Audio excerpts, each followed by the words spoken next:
Stand by to launch FanStream Sports. 3, 2, 1. Let's start. Hello, sports fans. Welcome to FanStream Sports. Nothing but pure sports. This is the JP Show. JP, it is so good to hear you back on the air. Stand by. Now, here's JP.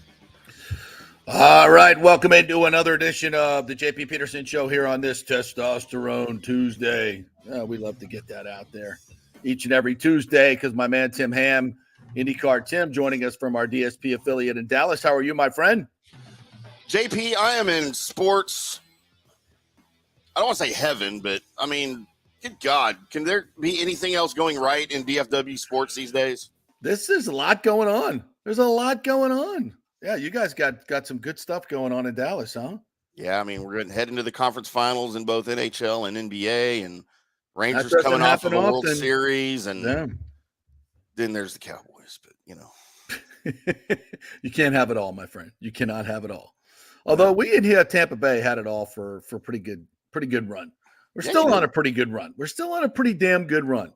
I must admit it's not, the championships aren't flowing like they used to, but I still, they're still knocking on the door. No question about that. So we're not going to complain. We're not going to complain one bit about our Dallas and Tampa. I mean, look at some of these other cities struggling. how'd you like to be in Arizona, live in Phoenix right now? Yeah, what do they have going for them? I mean, the Diamondbacks lost the World Series, so they were there at least. But you just lost your hockey team. Yeah, You have a miserable football team. yeah. I mean, I guess the Suns are okay, but they got bounced early in the playoffs. But, Yeah. I don't know, man. It's funny. On the Colby Sabin IndyCar Tim show last night, right here on FanStream Sports, we talked about the sports scene here in Dallas, and everybody in Dallas and Cowboys fans slamming the Cowboys out of their fourth place now of all the sports teams and blah, blah, blah. That's true. And I'm yeah. like, okay, but look, it's not like the Cowboys have been miserable failures. If you want to judge them like you would judge every other NFL Did they not team, just win the division? they're winning divisions and in the playoffs the last 3 years. All right. Yeah, So, I mean, that's not like they're failing. Right. So, No, it's been but worse. I get it. Yeah. It's been way worse. Yeah, when the other teams around you are having championship level success, then and you are the Cowboys. But it is weird though. That brand of the Cowboys is probably one of the most is the most overhyped brand. I mean, even the Bucks brass mentioned from time to time. It's like we get zero respect. Look at the freaking Cowboys who get. I didn't even check the schedule, but I'm sure it's another 6 primetime games, right? Yeah. Yeah, of course. Yeah, of course. Everybody, because the ratings are what they are, and that's that's the way those things should go. If you have popularity, they should be. But they've not won squat since what 1995, right? The 95 season, the 96 Super Bowl, their 30-13 win over the Steelers. That's a long freaking Larry time Brown, ago. Larry Brown, your MVP cornerback. That's a TCU's long freaking time ago. I mean, they hadn't even sniffed an NFC championship game. Yeah, But that's not what we're here to talk about. Nope, We're not here at to all. talk about the exciting Tampa Bay race. There you go. Who got 3 singles last night? 3 singles. I mean, It's a process, JP. It's a it's process. Yeah, and it is a freaking boring process. It is a boring process. And yeah, the team definitely went on a little bit of a run, got back to 500, but it seems like every time they face anybody on the mound with a heartbeat, it's tough. It's tough for this offense. And last night they had their full complement of lefties in there against Tanner Houck, who just absolutely mowed them down. Non-competitive at bat after non-competitive at bat. Just dreadfully boring to watch. Boring to watch. I'm like, I can't do it. I got to flip over. I got to watch some. I'm watching Vancouver and Edmonton. It was a great game last night. Well, the third period was great. It was a great game. It was a game 7 in hockey. It's just absolutely freaking fantastic. And how about all these game 7s? The road team wins. Yeah. Every one of them. Basketball, we'd have 3 game 7s in the past 2 days. Road team wins every one of them. I mean, look at the Stars playing the Avalanche. Avalanche were the best home team in the NHL this year, and they won all 3 road games there. Yeah, and if you, in the NHL playoffs, in the modern era, it's literally a 50-50 proposition as far as home ice. Just flip a coin. It means absolutely nothing.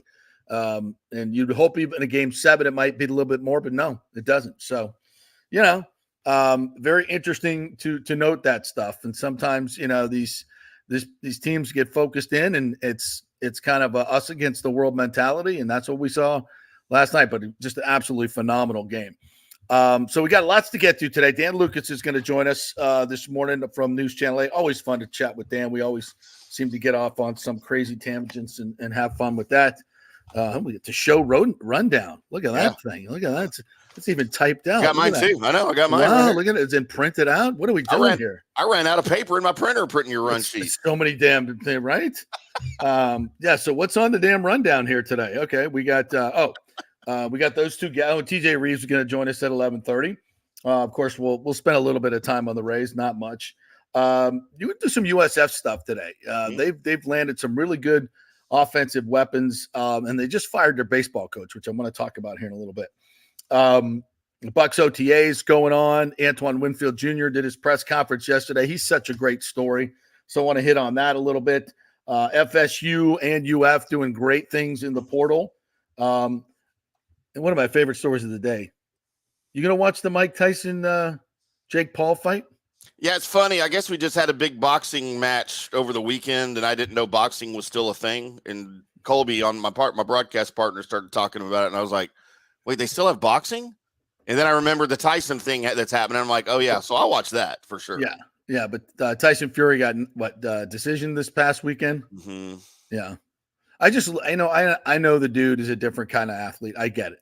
Yeah. But when I look at freaking Muhammad Ali and George Foreman and Joe Frazier, and then I look at that fat tub of goo, I'm like, what is that?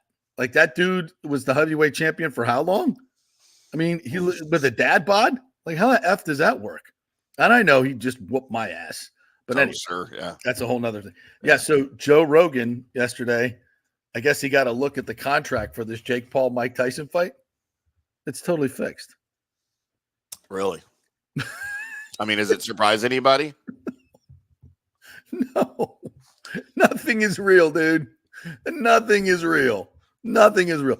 Now, Peter's going to get real mad at me because obviously he's a big Jake Paul fan. Oh, is he really? He's the Rolex reporter. He got Jake Paul gave him a Rolex for asking a question about it, and he gave him a Rolex. So he's a big Jake Paul fan, and I'm a big Jake Paul fan. When he was here promoting his fight in Tampa, he came on the show. Could have been nicer. Great dude. But what Joe Rogan had to say was very interesting about the contract. So we'll hit that in a little bit.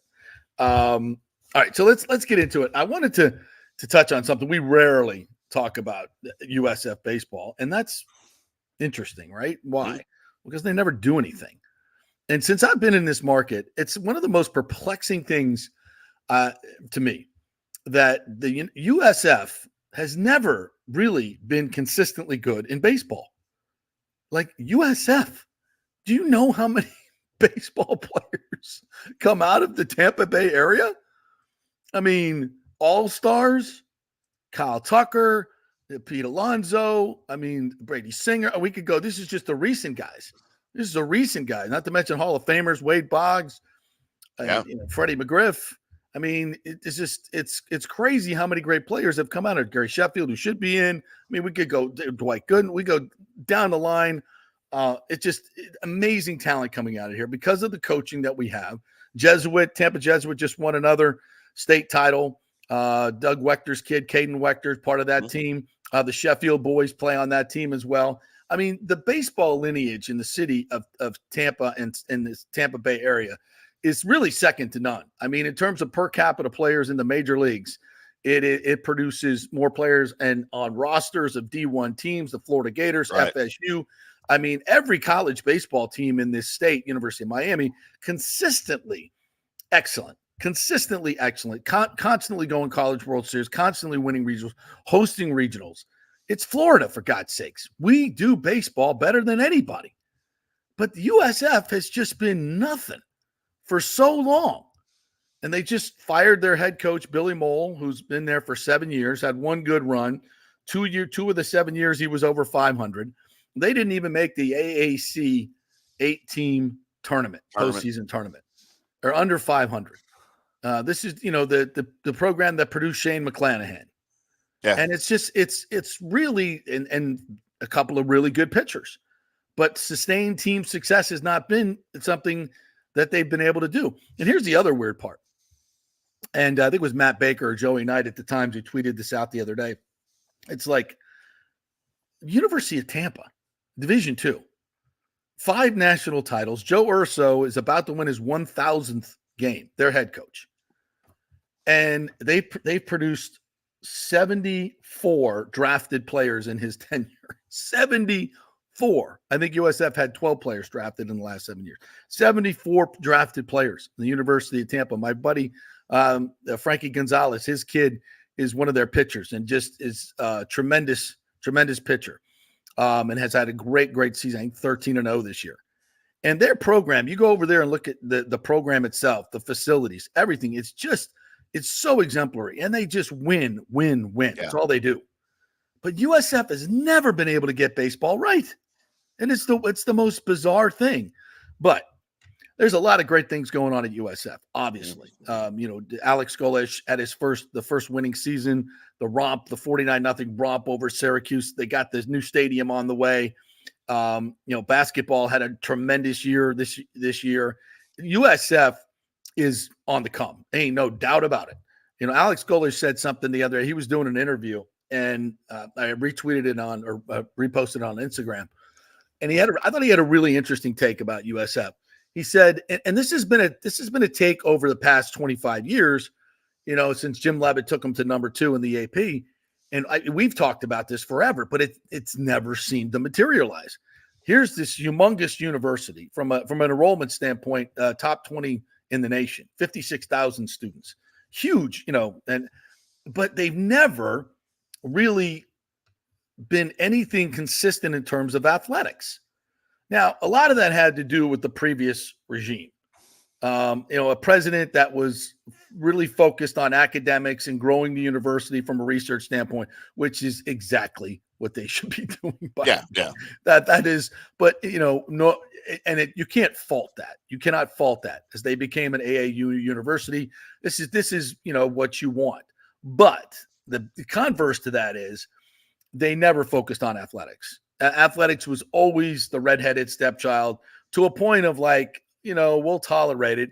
Every once in a while we'll get up at a pep rally and go, the president will go sis boom ba and get the pom poms out. But for the most part, her regime was one that ignored athletics for any serious way. Right. So the new regime with Rhea Law, the new president, and Michael Kelly, the athletic director, who was for years ran the college football national championship, one of the most connected ADs in college sports. And Michael Kelly, had obviously a couple of bad goes at hiring coaches early on, and Skip Holtz, Brian Gregory, those were whiffs, and he'd be the first one to tell you that.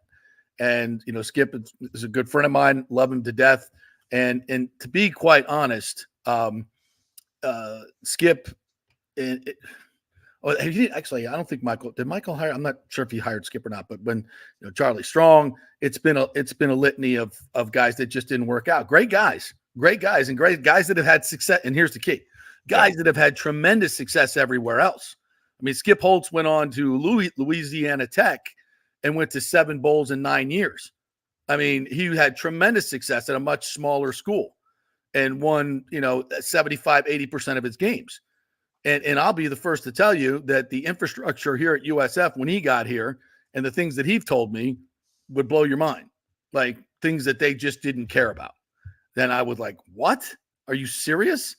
I mean, in terms of salaries for coaches, etc. It was just not a serious attempt at athletics. It just wasn't. And so that's why, you can say Skip was this or Skip was that. Skip has had success at every other stop in his entire coaching career. The only blemish is at USF.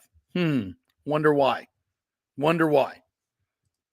Because they were not serious about athletics. And that's the bottom line. You're not a serious university when you allow what happened to Jim Leavitt to happen to Jim Leavitt. When you're not serious about athletics. And everybody knows what I'm talking about. But Michael Kelly has changed all that. And so now you have a football program on the rise. And what Golis said the other day, what I'm trying to get to, you got this huge university in this 11th largest market. Beautiful sunshine. I mean, it's not on the beach, but we got palm trees, right? We got palm trees. I'm sure the recruiting videos all have beaches in them. It's not far. It's a 45-minute drive, but okay. Right. We can get to the beach. But it's Florida. It's beautiful. It's everything you want. The transfer portal.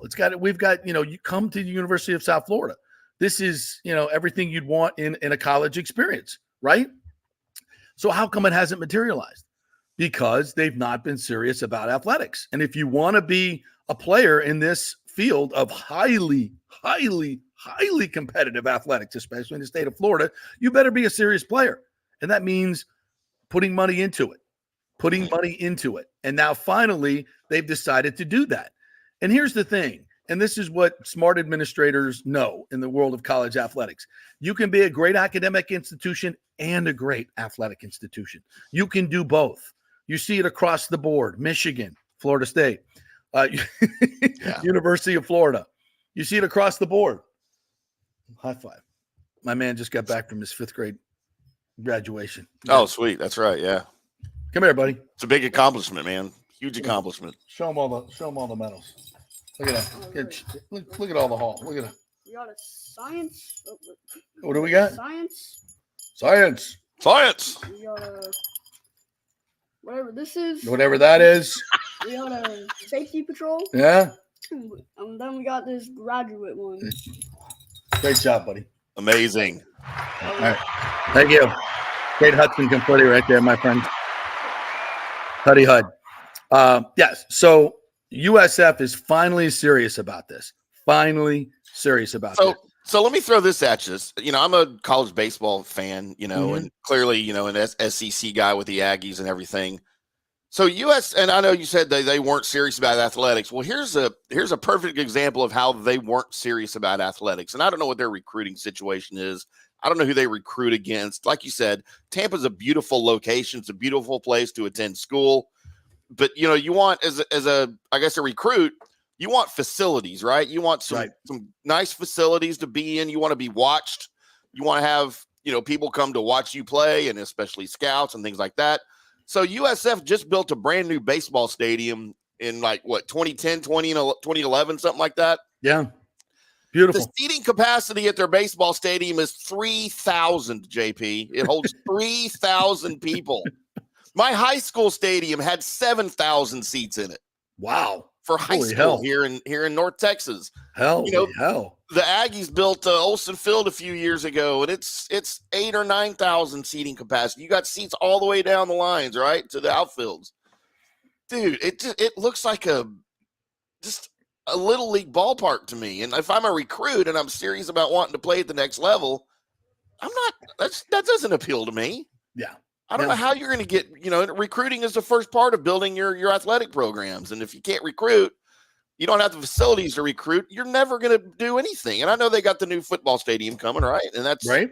That'll help the football program. But at some point, these other programs have to be able to jump on the coattails of the football program and have something to offer potential recruits. And that, it's a beautiful facility. It just only holds 3,000 people, and I don't get it. Well, they don't even need 3,000 seats most days. That's the thing. And so, because they've got to make it important again. And they, University of Tampa can pack them in. And baseball is a big thing here. That just for whatever reason, and here's the reason. They haven't been serious about it, and they haven't had the best coaches. Lack of leadership.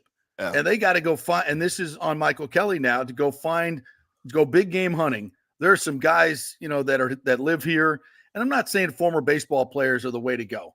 But we got a lot of big name guys that live here that want to be involved in coaching. You want to find, but you got to find somebody who's done it as well. So I'm not exactly sure what the names are and where they go, but this is an attractive job. And what Golish said the other day is the ceiling at the University of South Florida is really high. It's really high. And that's what he's selling for the football program. And that's what you can sell for the baseball program as well. I mean, you've got so many of the ingredients to make this into a really, really good athletic department that shines on every level. But you got to find the right guys. Obviously, they got the right guy in football. They got the right guy in basketball. Now it's time to go find that right guy in baseball. It's leadership, right? When it comes to college athletics, coaching is so big. It's so big, and leadership is so big. You get the right athletic director, you get the right coaches, you're going to have success. And I think now I think coaches, I've always looked at USF as like, call me when you're serious. Yeah. Call me when you're serious. And now that has changed. With this administration, with Rhea Law and Michael Kelly, people know they're serious players. Unfortunately, had Michael come along maybe 5 years previous, I firmly believe that USF would be the one in the Big 12, not UCF. Because USF was on that plane way well before. And UCF, to their credit, went out and built themselves a football stadium, got some really good coaches, did big things in football, and boom, they're in the Big 12. And they just absolutely passed by USF in the fast lane on I-4. Bye-bye. And left them in the dust. And credit to them. They did a hell of a job. But now it's USF's turn to find a way. They've got to find a way. And in this realignment that's coming, this huge realignment that's coming in college football, there's going to be a huge delineation between the haves and the have-nots. And I don't know if it's going to be 96 teams. I don't know if it's going to be 68 teams, but there's probably going to be 2 or 3 super conferences, and USF has got to position themselves to get in it, to get one of those. And I still think they're very much on the verge. They're very much on the bubble. And they've got to make they've done a hell of a job the last couple of years, but they got to keep it going. They've got to keep this success going. It's just a critical time. And not that the baseball team is a huge part of that, but college baseball, as you well know, you cover it, you write about it. College baseball is really, really on the come. It is gaining market share big time. I think people you see it on ESPN, the mothership. You see it's all over TV. Yep. It's easier to find college baseball than it is to find many major league teams these days, with all the different haggling going on with Diamond Sports and Comcast and Spectrum and all these places. It's almost, just like, and ESPN's like, well, hell, we'll run it. Yeah. I mean, and this time of year, that's all you can find on the SEC network. Yeah. College baseball, and they're packing them in. World Series. Yeah. Pack like attendance. Mm-hmm. Holy, and softball too. I was watching FSU's regional softball. I mean, the place is absolutely packed. So the interest in these other sports, and I think interest now is waning from professional sports, maybe not the NFL, but I think people are migrating to places where maybe money is not everything. And of course, that's changing in the college landscape as well. But professional sports has just become such a money grab on every level. And, you're being force-fed commercials and, everything else. It's hard to mix in any of the action between all the damn commercials and live reads. And people, I think, are getting a little bit tired of it, to be quite honest. So, and back to USF, they have a really unlimited ceiling. They really do. They have an opportunity now to make some huge moves. And if they're going to be a player, this is the time to do it. They've gone all in with the stadium. I applaud them for it. The leadership has been tremendous. As I mentioned, Rhea Law, the new president, Michael Kelly, Will Weatherford on the board of directors that really, really hammered through this stadium deal.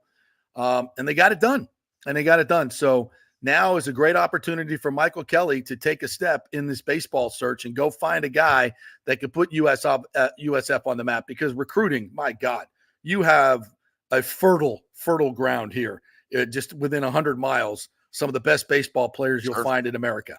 So let's make USF baseball a thing. Let's make it a thing, because it's entertaining. Yep. Their stadium, although small, I'm sure could be expanded and will be a lot easier to get to than the Major League Stadium.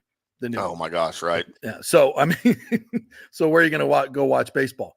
And man, there's nothing like the energy behind it. And I know we all know college football, the dynamics surrounding it and the energy you get there, but man, it is equally exciting at a college baseball game. I mean, it's a much smaller group. You don't have to deal with 100,000 or 60,000 other people, right? It's a much smaller venue, and it's a much smaller group of people, but the energy is just as exciting and just as enticing as anything else. And it's an amazing sport. And like you said, it is on the come, it is growing, and it is everywhere. Yeah. Just hop on the train. Yeah. So a good opportunity now for USF to do that. All right. Wanted to get to a couple. Now we talked a little bit about the Reds game. I don't want to get too much into it. Last night Brandon Lau was back. He's just I'm just done with it. I talked about this yesterday, Tim. The guy had 39 home runs in 21. Great. And he's been nothing but injured and unavailable since. And streaky as hell. Can carry your team, no question about it, for a month or so, but is never going to be a consistent contributor. If I'm the Rays, I'm finding ways. They're playing Junior Caminero at second base in Durham, and I don't know how much longer he needs to be down there. But to me, this team needs a makeover. It needs a makeover, and it has an opportunity to do it. Now, obviously, Eric Neander's hands are going to be tied in terms of adding any significant salary, which is a shame because they've got some pieces, and he's smart enough as a trader and an acquisition and acquiring talent to go find some really, really good players if he's got something to work with. And in Aaron Savali, I would totally get rid of him if you can. I don't know the worth of these guys. They have, they've put up some numbers in baseball at times. They've not been consistent, but I would move on from Aaron Savali. I would move. You got Jeffrey Springs coming back. You got Rasmussen coming back. You got Pepio coming back this week. So, if there's going to be an odd man out, trade him if you can. I mean, I know his numbers haven't been great, but they were not bad at Cleveland. Maybe they want him back. I don't know. I would move on from Jose Siri, and I would move on from Brandon Lau. And I would bring in as much new talent and new blood as I can because this thing ain't working. And for God's sakes, Randy Arozarena, we love you to death, bro. And we're not giving up on you. But my God, you just, you got to move him down in the lineup. Sit him down for a while. Do something. It's hard to watch. It's really, really hard to watch. So we'll see what, there's some Rays people out there, Rays Twitter. There's been some buzz about something, we expect a big move to come soon. Well, it can't come soon enough in my mind. This team is stale. It's boring to watch. And, I think it's time for some new blood. So hopefully they make some moves, big moves. Antoine Winfield Jr., we'll talk a little bit about this with Dan Lucas coming up.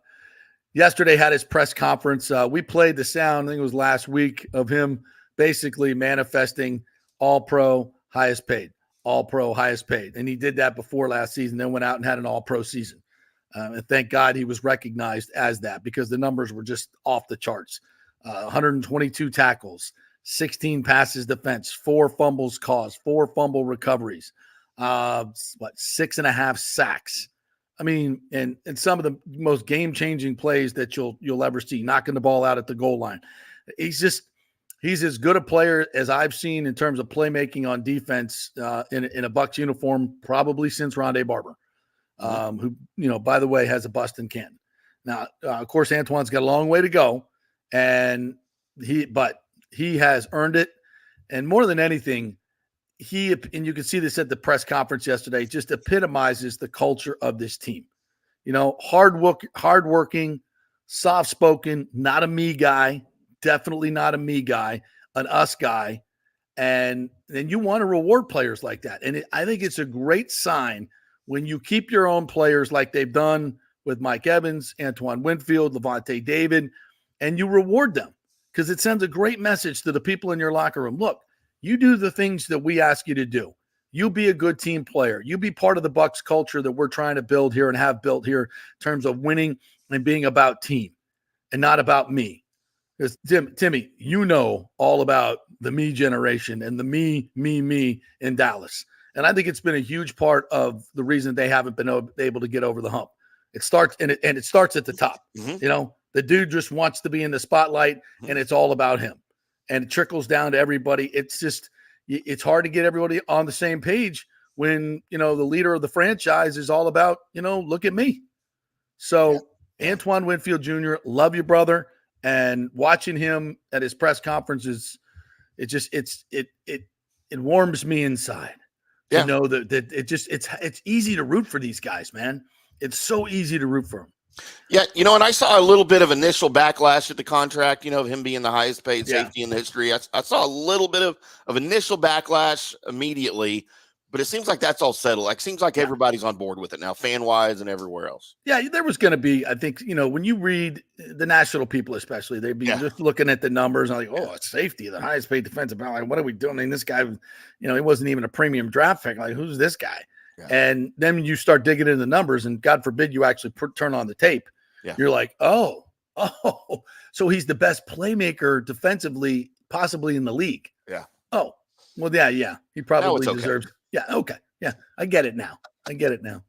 All right, we're going to take a quick break. When we come back, Dan Lucas from News Channel 8 is going to join us, and Lord knows where that's going to go. Always fun to chat with Dano. We're brought to you by the Jeeves Law Group, JEEVESLawGroup.com. They are local, they are trusted, and they get results. If you're in an accident, don't go with some out-of-town firm, some huge firm. Go with somebody you know that does great things in our community and knows the local legal landscape. That's the Jeeves Law Group, JEEVESLawGroup.com. Get your free consultation and free case evaluation by going to the website, contacting them, and tell them you heard it on the JP Show. Back in 3, presented by Hydrate Heroes. All right, guys, the Golden Diamond Source Memorial Day sale is here. Now, I know you guys are saying I don't have the money to buy a ring right now. Times are tough. What about this? 5-year interest-free financing, so you can buy a $5,000 ring and only pay $83 a month. You got $83 a month to put the ring on the finger of that special person. That's right, $5,000 ring, only $83 a month. So that's 5 years interest-free financing. And of course, the Golden Diamond Source has the best selection. They have the best customer service. And when you shop at the Golden Diamond Source, you can proudly say our jewelry changes lives. We tell you this all the time, folks. The philanthropy of Julie and Steve Weintraub is incredible. Their entire staff very much involved in their philanthropy. The Hands Across the Bay charity helps so many abused women throughout the years. So this Memorial Day, pick a jewelry store that makes an impact. And don't miss their 5-year interest-free sale. It's the Golden Diamond Source, centrally located right there, 3800 Omerton Road, always online at thegoldendiamondsource.com. JP here for my good friends at Italiano Insurance, and they did it again. Once again, Italiano Insurance stepping up with the best customer service. I was in a bind. My old insurance company, my auto insurance, jacked up my rates, so I called Charity at Italiano Insurance, and she stayed till 9:30 at night until she got my insurance done. And guess what? She searched all these companies for me. I didn't do the work. She did. Saved me $1,000 on my annual premium. $1,000, folks. That's real money. And that's what you get at Italiano Insurance. Great customer service. And here's another note for you, by the way, with hurricane season up. 40% of people in Florida are underinsured. That means if you have something happen during a hurricane and you need replacement costs, you're going to get 40% less than you deserve. Can't let that happen. Call the folks at Italiano Insurance and get them to help you out in both those regards. They will save you money and keep you insured properly. That's 813-877-7799. Great folks in the community, been doing it for over 60 years. Italiano Insurance, 813-877-7799. JP here for the Geddes Gordon Real Estate Group and our good friend Jane Geddes. Folks, simply put, there is nobody like Jane. Jane is a former LPGA 2-time major championship winner. She was also vice president of talent relations at WWE. She also has a law degree from Stetson. So if Jane can drain a 10-footer to win the U.S. Open and stare down Hulk Hogan in the boardroom, you want Jane on your real estate team to not only negotiate the best deal, but find you the perfect home or investment property. And when you work with the Geddes Gordon Group, you become part of the real estate family and get concierge services that include expertly staging, marketing, and preparing your home for sale. Advice on golf properties. Hey, you might even get some golf tips. Many of their clients become friends long after the sale or purchase is completed. It's all part of the deal. So if you're looking for that perfect home or investment property or trying to get top dollar for your home, go with Jane Geddes and the Geddes Gordon Group because there's nobody like Jane. Call 813-485-6808 or go to GeddesGordon.kw.com. That's GEDDES Gordon.kw.com. or call 813-485-6808. Are you looking to be more productive and healthier? Do you know chronic dehydration affects your overall health and well-being? 75% of the U.S. population suffers from dehydration, and many of us don't even know it. That was me before I was introduced to Hydrate Heroes. 8 times the benefits with hydration. A beverage with benefits more than just hydration. That's right, 8 times the benefits with hydration. Hydrate Heroes provides a refreshing, great-tasting beverage powder to mix with water, providing elderberry, zinc, vitamin D, electrolytes, amla fruit, which provides a great source of vitamin C, along with a proprietary mushroom blend that has shown to help increase endurance and energy at the cellular level. Hydrate Heroes is so confident you're going to love the taste and the results. They are offering our listeners a special offer, a free 3-pack sample, no credit card needed. Just go to the jppetersonshow.com, the jppetersonshow.com, and click on Hydrate Heroes logo. Hydrate for health today with Hydrate Heroes. Let's go. Right now. Back to the show on FanStream Sports. All right, welcome back to the JP Peterson Show presented by Hydrate Heroes. Go to tryhydrateheroes.com. That's H-E-R-O-E-S, heroes.com. And get your free 3-pack and find out what I've been talking about. Tastes great, 5 calories per serving, and gives you all the benefits. All right, let's welcome in our good friend Dan Lucas from News Channel 8. What's up, Dano? How are you?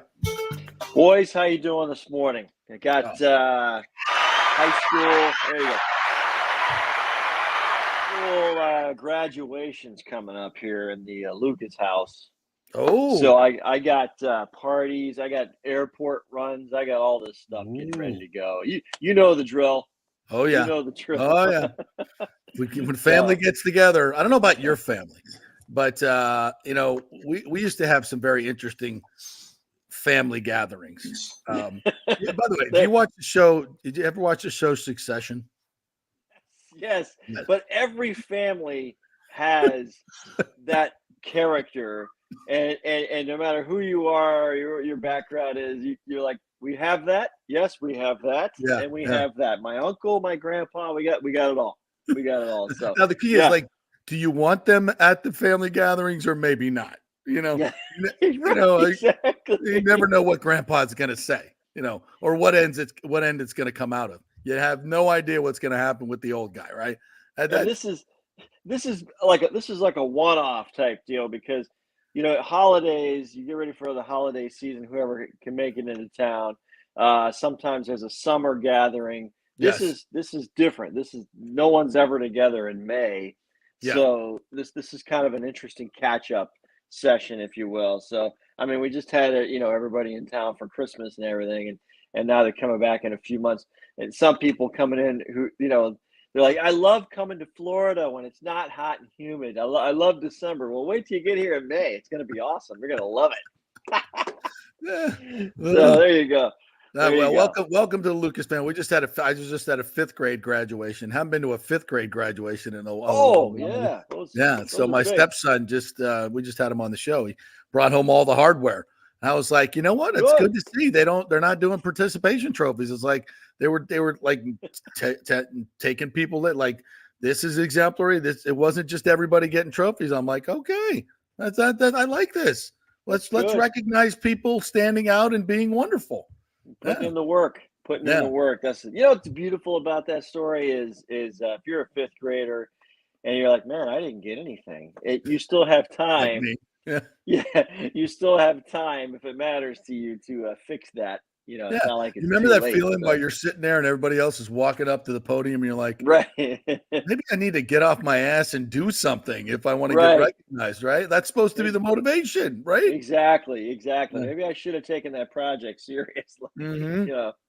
So exactly. It's good time. Proud of my son, and he's going to graduate next Tuesday. And like you yourself and all parents who have kids who get through high school and going to go to college if they want to go to college.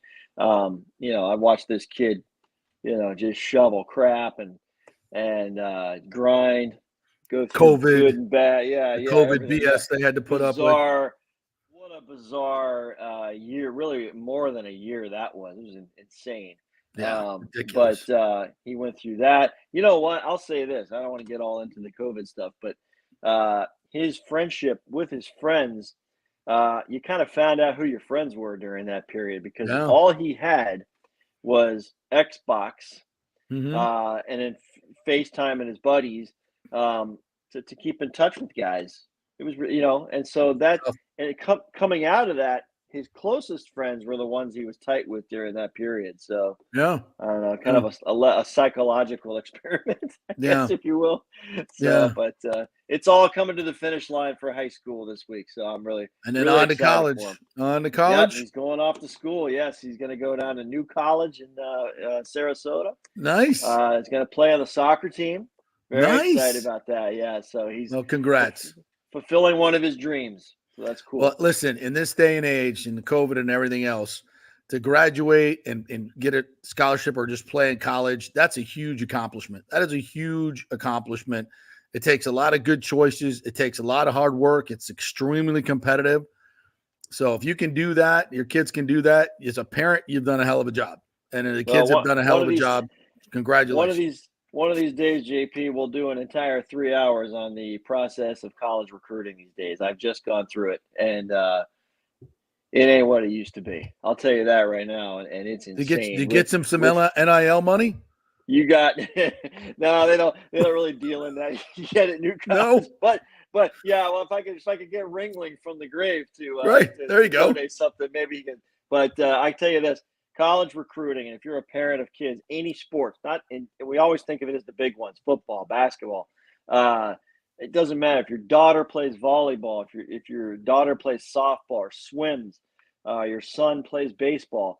You're competing with remaining COVID eligibility in college still to this day, and the transfer portal gone amok. Yeah.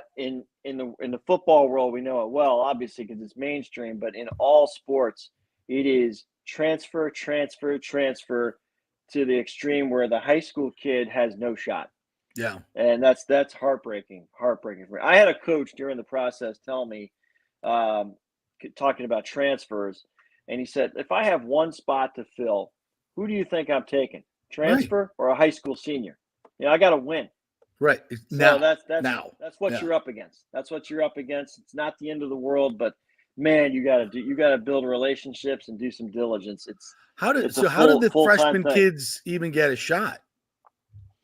You got to find a spot first. You got to find a spot on a team, and I'm talking about the sports that aren't the big. If you're the elite football player, they will find you. Yeah. But in this day and age, it's create your own videos on YouTube or whatever service you want to use, and it's literally emailing coaches, sometimes cold. I made him do it because the coach don't want to hear from me. Right. And so you hope that you get a bite and you establish relationships that way, and then you go through the camps and all that kind of stuff. But he was able to do that. He had a couple of options, and it was nice. But man, there's kids. I'll say just this for the soccer community, the club soccer community in Tampa Bay. It is tremendous. There's so much talent here. It's ridiculous. Yeah. And these kids can't go anywhere. They're finding spots at like Division III. There's a kid who just won a state championship in soccer here, a goalkeeper, who I just think is fabulous. And he just found a spot at a D3 school in Virginia because he's in the same boat as everybody else. It's crazy. Well, I guess, especially in a sport like soccer, where a lot of these kids aren't moving on to the professional ranks, right? Right. So, you got that extra COVID year, your extra redshirt year. Like there's kids that have now been in college for 7 years, and they're still taking up roster spots. So hopefully that will start to kind of age out. But again, as we redo college sports, which I think is coming, that needs to be part of the legislation. You can only take 10% of transfers for the year, 20% of transfers for the year, 60% of your roster, 70% of your roster needs to be high school freshmen. So keep this going. I think that's probably something that needs to happen because if you're a coach, why would you take a 18, 17-year-old when you could take a 23-year-old? Right, exactly. Because like you're saying, these guys have to win. Yeah, you can't. There's no loyalty to it. You got to win to keep your job, especially at a smaller school if you don't have a super budget. That's just the way it is. But I guess the big picture thing that I've seen in this whole process is that it all starts at the top with football and trickles its way down. But everything's impacted. So when we say, oh, transfer is not, how come we're not hitting the portal? There's a trickle-down effect all the way down to just about any sport you can name in college. And so any parents out there with kids who are probably sophomores in high school, they're thinking, I would really like to do this. Don't get don't get discouraged and just throw in the towel. Keep grinding. It pops up out of nowhere. I'm telling you. It went from 0 to 100 for my son, and that's how it goes in many cases. The other thing is, and I'm sure I'll get backlash on this. There are so many foreign players that are coming into our colleges now, in soccer, and hear me out. Yes. It's soccer, tennis. Yes.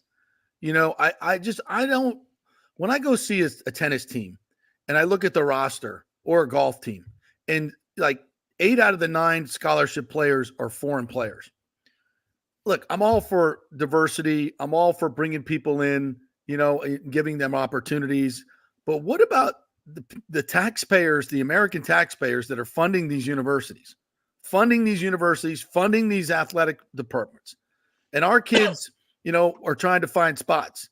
And these coaches are hey, I want to take a recruiting visit to Europe. Let's go find some tennis players. Yes, exactly. Let's go find some golfers. You can't find enough tennis players and golfers in Tampa Bay high schools here that are good enough. Come on, are you serious? Yeah, I would think that. I would think that, particularly in our area, you know, anywhere in the Sun Belt where you're year round, whatever the sport is, you could find talent to be competitive on this level. But yeah, soccer is one of those sports. Even my son's teammates he's going into. I mean, I think it's going to be a neat experience for him. He's going to learn how to say cuss words in about 4 languages. So that's kind of cool. But watch when the Olympics start, especially in sports like swimming. Yeah. When you see who's lining up for all these different countries, it's practically the SEC championship. Exactly. Except this is the Olympic fun. I mean, they come here to train. They come here to compete, and then they put on it. And let's do a gold medal. Let's do a medal count for all the athletes that are training. Training and competing in America. We'd triple our medal count. Our medal count. And it's so. I mean, and this is not. You know, at some point, yes, diversity is great and giving people opportunities. But at some point, it's like, how about us? How about our kids? You know, we've been paying into the system for 25 years with kids, and it's time for them to go to college, and these scholarships are offered, and 7 out of the 8 people on your tennis roster are foreign players. Come on, can we limit that to 2 or 3? I mean, is there? It's like such a horrible thing to say. Hey, can we put some Americans first? Oh, America first. Oh my God. Oh, you blasphemous person. My God. Not to get off topic here, but we have 30 million new people in here, and every Democrat just voted to allow them to be part of the census and vote as well. Come on. What are we doing here? I mean, I love immigration is great. All families were immigrants, but at some point you got to have some rules and some regulations if you want your culture to continue and you want your American life, a way of life to continue. This is complete freaking lunacy what's going on. But it's you, if you say anything about being American first I saw a little kid the other day that had a patriotic speech. The principal, a 5th grader, wouldn't let him give the speech unless he took all the patriotism stuff out of an American school. You think they're doing that in other countries? No, they're not. Right. No, they're not. Right. But anyway, well, I always know when you come on, we're going to go off on some weird tangent, and away we went. We did it. We're going to be on the news later. I know. Whatever. If you're a parent of a high school athlete, your son or daughter is having a hard time, keep grinding. As they keep improving, help them, and help them with this communication process with coaches, because you can find a spot. I think there are spots. It's just finding them. And so I was able to accomplish that. So I think congratulations. That's a hell of a job. Yeah, thank you. No, it's all my son's work, man. It's been watching him, and I remember you going through the same thing with your son, and enjoying watching him do stuff on his own and succeeding. Yes, it's been something I've gotten to watch. It's so cool. Well, and here's a lesson to parents. You know, so many parents out there feel like doing stuff for their kids is altruistic, and you want to see them succeed. So let me help them out. Let me give them helping is fine. Okay. Allow them to do the work. Make them do the work. This is the way you prepare your kids for life, not helicoptering them, doing everything for them. Give them the tools, give them support, but make them do the work. Make them do the work. If you don't, you're doing them a huge disservice, because you see these kids in college, they don't even know how to work a freaking washing machine.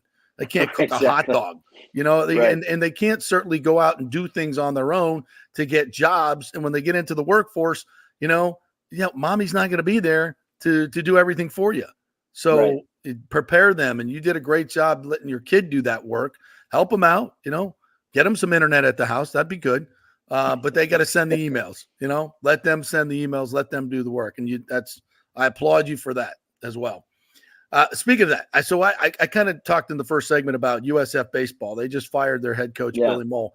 And it's been the weirdest thing. How come UT, Florida Southern, Eckerd College, even the small, and obviously FSU, UF, Miami, the baseball programs are the best in their conferences everywhere, except for USF. They've never been, in my tenure. I'll tell you something. It is one of the head scratchers that I've seen for years. And I have said jokingly that USF baseball should never be second best in a conference, especially when you're playing against teams that are from in areas that don't have 12 months of baseball or the talent pool to recruit from. You can go down the line here in the Tampa Bay area. If you're really, really elite here, you're gonna be drafted. And if you're right below that level, you're going to have options at the highest Division Ones. And then on down the line. But I don't know why. I'm not just going to lay this on Billy Mole, the scapegoat. No, the not coach just that him. was just dismissed. But overall, and the facility out there, USF is just immaculate for baseball. Why that program is not one of the elites. An annual threat to get to the Super Regional. Why not? I don't understand it. The American tournament, the American Athletic Conference tournament started this morning over in Clearwater. USF's not even in it. Bizarre. It's just it's here because it's a great location. It's a major league spring training ballpark and the facilities and that. But I think it's also here because if you can get USF into the championship game, you're going to have 6,000 people. Yeah, I think that's what they want. They want that atmosphere. But it's unforgivable, in my opinion. That's unforgivable, and I don't know what they're going to do. If it's a start over. There's talented kids on the team, so I don't know what the problem is. But they had a losing record in the conference. The last game, I believe it was Sunday, they were playing Alabama Birmingham, and literally with a chance to snag one of the last spots in the conference tournament, they just laid an egg. Yeah, they just laid an egg, and I just don't get it. I really don't. And kudos to Joe Urso, who's about to win his 1,000th game. Yes, maybe the 6th national championship. Just pumping out pro players right and left. They've done a tremendous job over there. I don't know where Michael Kelly's going to go find a new baseball coach, but he might not need to look far. I kind of mentioned this last night on the air, and because I was asked about the importance of it, and I said that, and I only had brief moments, but I'll tell you this: that in the 10 seconds you have to give your 10 seconds. You ask any USF alum or fan that there is a much, much, much bigger picture at stake here. Yeah, that's going to come down the pipe here, pipeline sooner rather than later. And I think USF is an extremely attractive program with its prominent teams and a good trajectory.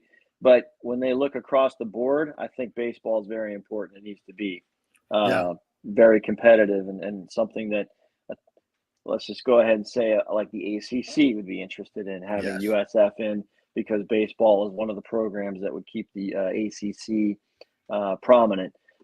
So there's a lot of things going right at USF, but they got to get this right. And maybe that's what this is. Maybe this is the next step. They got men's basketball. I think they stopped the slide and got it turned around, so that's going in the right direction. And so maybe baseball's next. Well, let's hope so. And speaking of baseball, I don't know about you, boss, but this Rays team,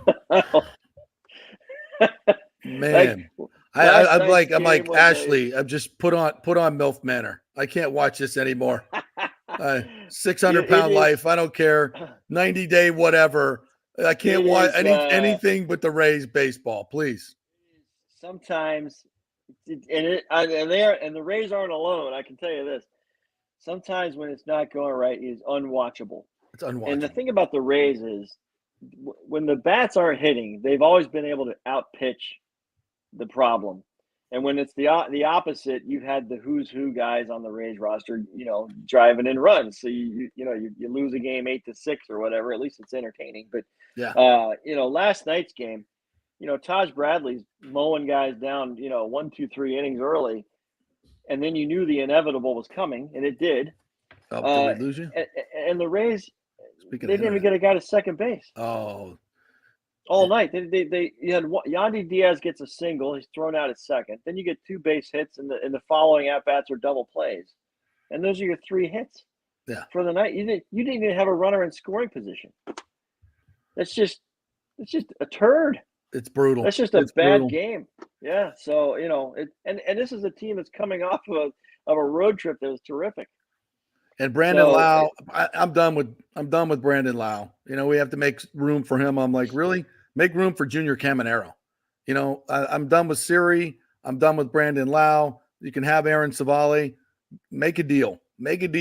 Remake this roster as much as you can. And I know they're hamstrung because of finances, and the owner won't let Neander do what he needs to do, which is take on some significant salary to get some real sluggers.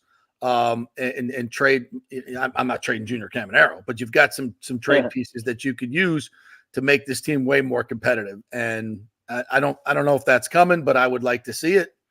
What are your thoughts? Something's not clicking for what Kevin Cash is able to put on the field. Yeah. And I did notice, when Brandon Lau was activated, Zach Eflin's got a sore back, so you can IL him for whatever the day is, 10 days, 15 days, whatever it is, that gets him on the roster. Well, Ryan Pepio is ready to come back. Right. And when Pepio got hit in the leg with that batted ball, he was, I think everybody would agree, he was the guy that was really finding himself and starting to really get it going. Yeah. And I need him on the mound as soon as possible. Well, when he's activated, what do? You can't just, this is patchwork to get these guys back into the lineup. So I don't know. Will it come to a decision with Savali at some point? I don't know. I don't know, because there's a track record now. Everybody's had enough starts now. Yeah. That you are who you are. Yep. So you can make out of it what you like. That's why the Tyler Alexander thing the other night in the game that nobody got to see. Yeah. When he had the perfect game going, was so terrific for him. But even in the case of Tyler, how does he follow that up? Is it because it hasn't been the best from him? He's been really good lately, and you see a little something in him, and I think he's kind of a complete counterculture pitcher, so to speak. He's just a soft tossing lefty, but can be really effective now because everybody in the freaking league throws 98. Some guy coming at you with 88, and you're like, what the F is this? I don't know how to hit this. It's like trying to go hit a softball. What the hell's going on here? So he's effective, and you can be effective in this league that way, especially if you're smart and you can control it and know when to use it. And of course, the Rays are fantastic at all that stuff. So I don't know. I'd rather see him pitch than Savali. That's for damn sure. So I think as I said, they came off the good trip. All baseball teams will get hot at some point. The Rays will. The bottom line is, though, the division's already separated. Yeah. And that's the issue. So how can you reel in Baltimore and New York? They haven't played the Orioles yet. I don't think they've had a game against Baltimore yet this year. I don't think so either. No. You're trying to stay in this race that, if you're ultimately going to wind up at 91 wins, which is a pretty darn good season, you're in no man's land in this division. Yeah. So that they may not even get to the postseason if that's the case. All right. Well, I've taken up too much of your time. Quick thought on Antoine Winfield Jr. becoming the highest paid defensive back in NFL history. I can't say enough. Like Jason Light said, worth every penny. I think it shows some, cojones on the Bucks part to Yeah. put that kind of money out there and say this is our guy. And the numbers not only back it up from last year, they've gotten better and better. But if you remember watching the games last year, there's a guy that's all over the field. There's a guy that's just impacting plays even when he doesn't make the play. This guy is just one of the best players in the NFL defensively right now. Yeah, It's not best it's playmaker not in the league.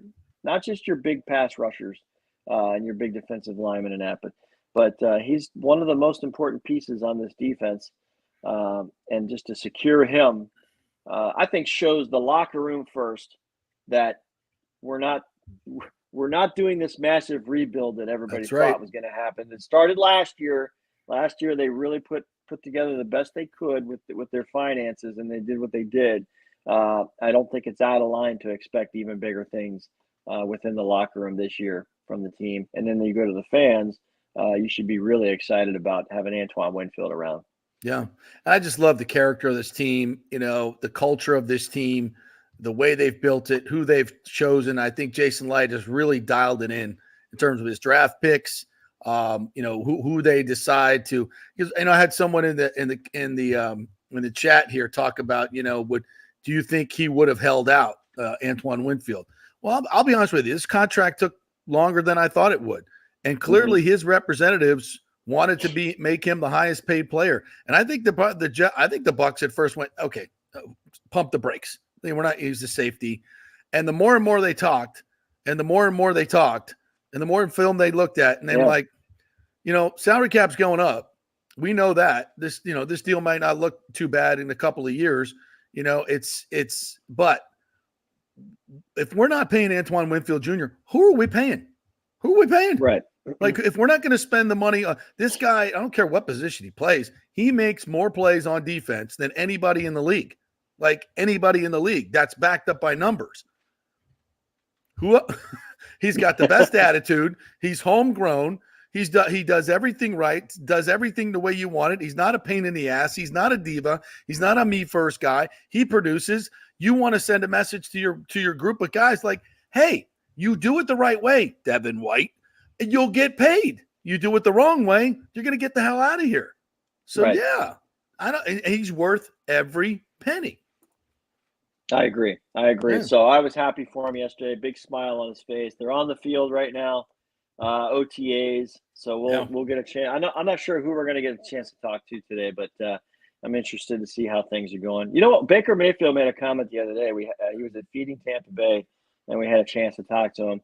And he said the offense is coming together under Liam. Guys are enjoying it, and they're having to think a little more. He said that. I'm kind of paraphrasing what he said, but this is a little bit more of a cerebral thing. I don't know if that means I don't know if it means it's changed drastically, or if there's more involved in each play. That there's one more thing that Mike Evans has to think about, or one more thing that Tristan Wirfs has to think about. So I'm curious to see what everybody thinks of that when they talk about this offense, because apparently everybody's loving it so far. So yeah. We'll see. Well, and Dave Canales, being a neophyte in terms of being a offense coordinator, had to be more simplistic for himself and the team. And Liam Combs been there, done it, and that I think we'll reap the benefits of that. Maybe might be a little disjointed early, but I think in the end, when when you look at this schedule, they got a chance if they can just go 5-5 in the first 10. Then they can put the foot on the gas. A lot of winnable games. You should be getting better as the year goes on if you're doing it right. And they got a chance. So I like the whole setup as it is. All right, tell us what's going on at News Channel 8, what you guys are covering, what's coming up this weekend.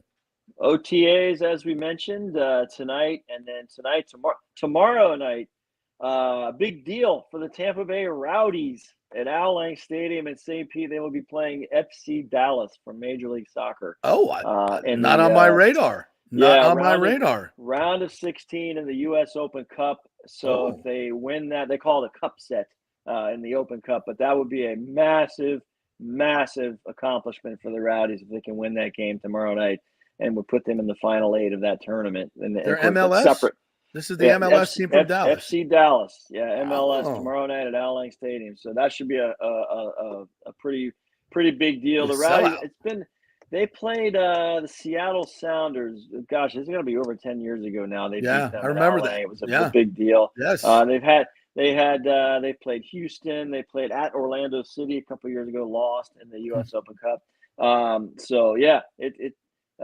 This is where the USL Championship team. This is their chance to shine and get on the stage in soccer. And so this is the Rowdies' big opportunity tomorrow night. So we'll see what they do. All right, we might do a Rowdy segment tomorrow. We might just do a Rowdy segment tomorrow. Kicking the grass, get the old song going. Yeah, put me on Soccer Watch. Okay. All right. Exactly. All right, Luke. Thanks, buddy. Appreciate you. All right, be good. All right. Well, we'll get the scoop on FC Dallas from Timmy Ham when we come back. I'm sure he's got all the roster right in front of him. Yeah. Knows everything about MLS Dallas. So good. That's still a thing. We're still doing that. JP, FC Dallas. Lucas is off. He'd give you an earful for that. FC Dallas Stadium is literally across the street from me on the highway over here. It's a fine facility. I've been there for concerts. The National the National Soccer Hall of Fame is in the building. And our National Soccer Hall of Fame is in the FC Dallas Stadium? Really? It's in the stadium. You know who owns the team, right? FC Dallas? I have no idea. The Hunt family. Clark Hunt, owner of the Chiefs. An owner of the Kansas City MLS team. And he owns the MLS team in Kansas City, built a stadium up here. This is a huge, the first purpose-built soccer stadium was this one before he even built the one in Kansas. Really? Kansas City. Yeah, it is a fine. I did not know that. This is where they play the Division II college football or whatever the whatever it is, the Division II national championship game every year is in this stadium.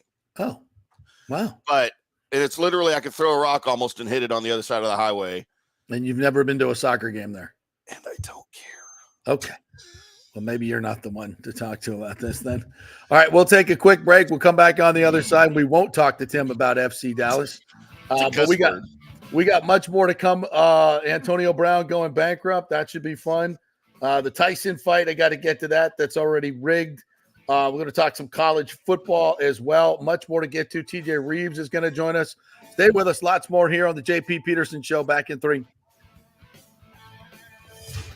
You're listening to The Strike. 102.5 WHPT, HD2 Sarasota, Tampa, St. Pete. Are you looking to be more productive and healthier? Do you know chronic dehydration affects your overall health and well-being? 75% of the U.S. population suffers from dehydration, and many of us don't even know it. That was me before I was introduced to Hydrate Heroes. 8 times the benefits with hydration. A beverage with benefits more than just hydration. That's right, 8 times the benefits with hydration. Hydrate Heroes provides a refreshing, great-tasting beverage powder to mix with water, providing elderberry, zinc, vitamin D, electrolytes, amla fruit, which provides a great source of vitamin C, along with a proprietary mushroom blend that has shown to help increase endurance and energy at the cellular level. Hydrate Heroes is so confident you're going to love the taste and the results. They are offering our listeners a special offer, a free 3-pack sample, no credit card needed. Just go to the jppetersonshow.com, the jppetersonshow.com, and click on Hydrate Heroes logo. Hydrate for health today with Hydrate Heroes. JP here for the Geddes Gordon Real Estate Group and our good friend Jane Geddes. Folks, simply put, there is nobody like Jane. Jane is a former LPGA 2-time major championship winner. She was also vice president of talent relations at WWE. She also has a law degree from Stetson. So if Jane can drain a 10-footer to win the U.S. Open and stare down Hulk Hogan in the boardroom, you want Jane on your real estate team to not only negotiate the best deal, but find you the perfect home or investment property. And when you work with the Geddes Gordon Group, you become part of the real estate family and get concierge services that include expertly staging, marketing, and preparing your home for sale. Advice on golf properties. Hey, you might even get some golf tips. Many of their clients become friends long after the sale or purchase is completed. It's all part of the deal. So if you're looking for that perfect home or investment property or trying to get top dollar for your home, go with Jane Geddes and the Geddes Gordon Group because there's nobody like Jane. Call 813-485-6808 or go to geddesgordon.kw.com. That's GEDDES Gordon.kw.com or call 813-485-6808.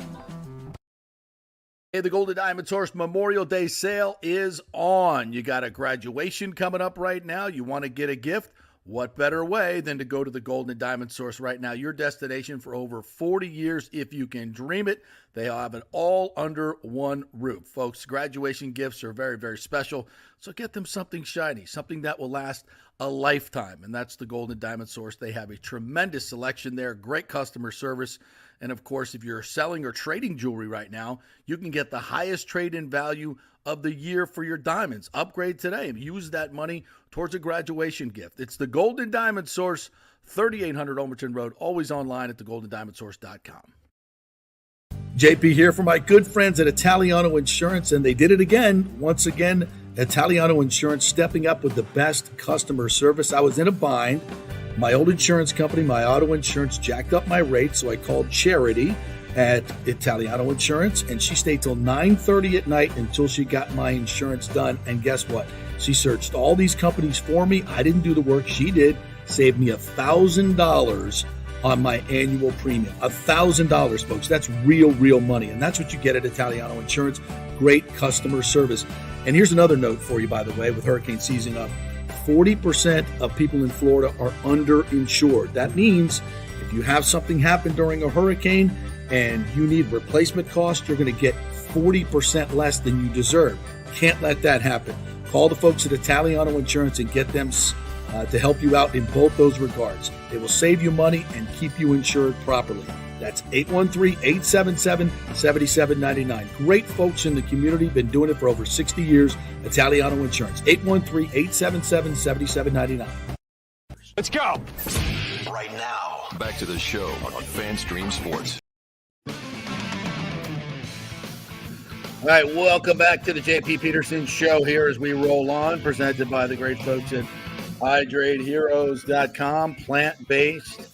All the good stuff, none of the bad stuff that Tim drinks in that Red Bull, none of the stimulants, all the good stuff, baby. Hydrate yourself, get the amla fruit, the mushroom blend, the vitamin D, all the electrolytes, only 5 calories per serving, tastes great. Hydrate Heroes. My man, Michael Gardner and that whole group over. TryHydrateHeroes.com. TryHydrateHeroes.com. Go to that website. Put in your information. They'll send you a free 3-pack, and then you'll be hooked like I am. Then you'll buy a 30-pack for $29.99, and you'll be drinking this stuff. Save yourself a ton of money. Think how much money you spend on some of these other sugared-up hydration drinks for your kids. Get your kids to drink this. It's only 5 calories. So, and I know it doesn't have tons of sugar, but they'll still drink it. Can I get a couple of public service announcements out of the way here, JP? Yes, for FC Dallas, sure. I'm experiencing a plethora of backlash here on social media already. My statement's not even a minute old. Well, I guess it's about 4 minutes old. Look, I don't hate soccer. I don't mean to bash on soccer. Oh, God. I just don't understand soccer. I don't understand the appeal. I don't understand why people think it's exciting. I don't understand any aspect of the game whatsoever, and I have no desire to dive into it to understand it. Look, my second favorite sport in the world is baseball. Mm-hmm. And I understand that there's people out there that hate baseball because they think it's boring, because they don't understand the game. So look, I get both sides of it. I just don't like soccer because I'm just not interested. And I really have no desire to learn. I like all my other sports, all right? And I'm okay with that. Sometimes I say bad things about soccer, and it's just because I'm uncomfortable with the subject and I'm trying to be funny. What do we do with things we don't understand, JP? We make fun of them. Yeah, we make fun of them. So that's what I do. Look, I got fired from my very first radio job for my soccer stance. Okay, here in North Texas, where the Hispanic population equals or surpasses the rest of us, okay? Yeah. And I went on the air one Saturday and said, soccer is not a sport. It is an activity. And by the way, I still stand by that. But, yeah, so the backlash at the radio station was, you can imagine, right? So, so that's thanks soccer for getting me fired. That's a little over the top. I think it's a little over the top. Okay, look, that was but I respect your opinion. I get it. That was mid-20s, Tim, okay? I really didn't care back then, okay? Like now I probably wouldn't. Well, it's become very chic, right, to be a fan of the Premier League. It's very chic. It's very chic to be a fan of F1. I love F1, but I understand it. So the other thing I wanted to get into. Okay, so let's all right. So you want to talk about soccer? Yeah. All right, give me your other thing, and then we'll get back to F1. Right. So the other thing, I was perusing social media today, and I came across this photo. And if you spend any time on X just scrolling and not just posting, way too much time. You see these things that people throw out there, like you can't say "Good Morning Vietnam." What's your favorite Robin Williams movie? Just stupid things like that just waste people's time, right? I ran across this, and by the way, I'm not a Robin Williams fan either.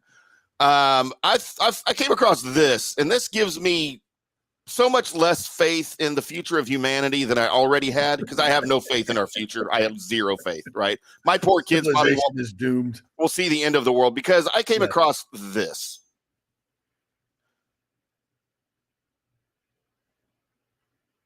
Are there really people that don't know what this is, JP? Or am I just old? Are we just old?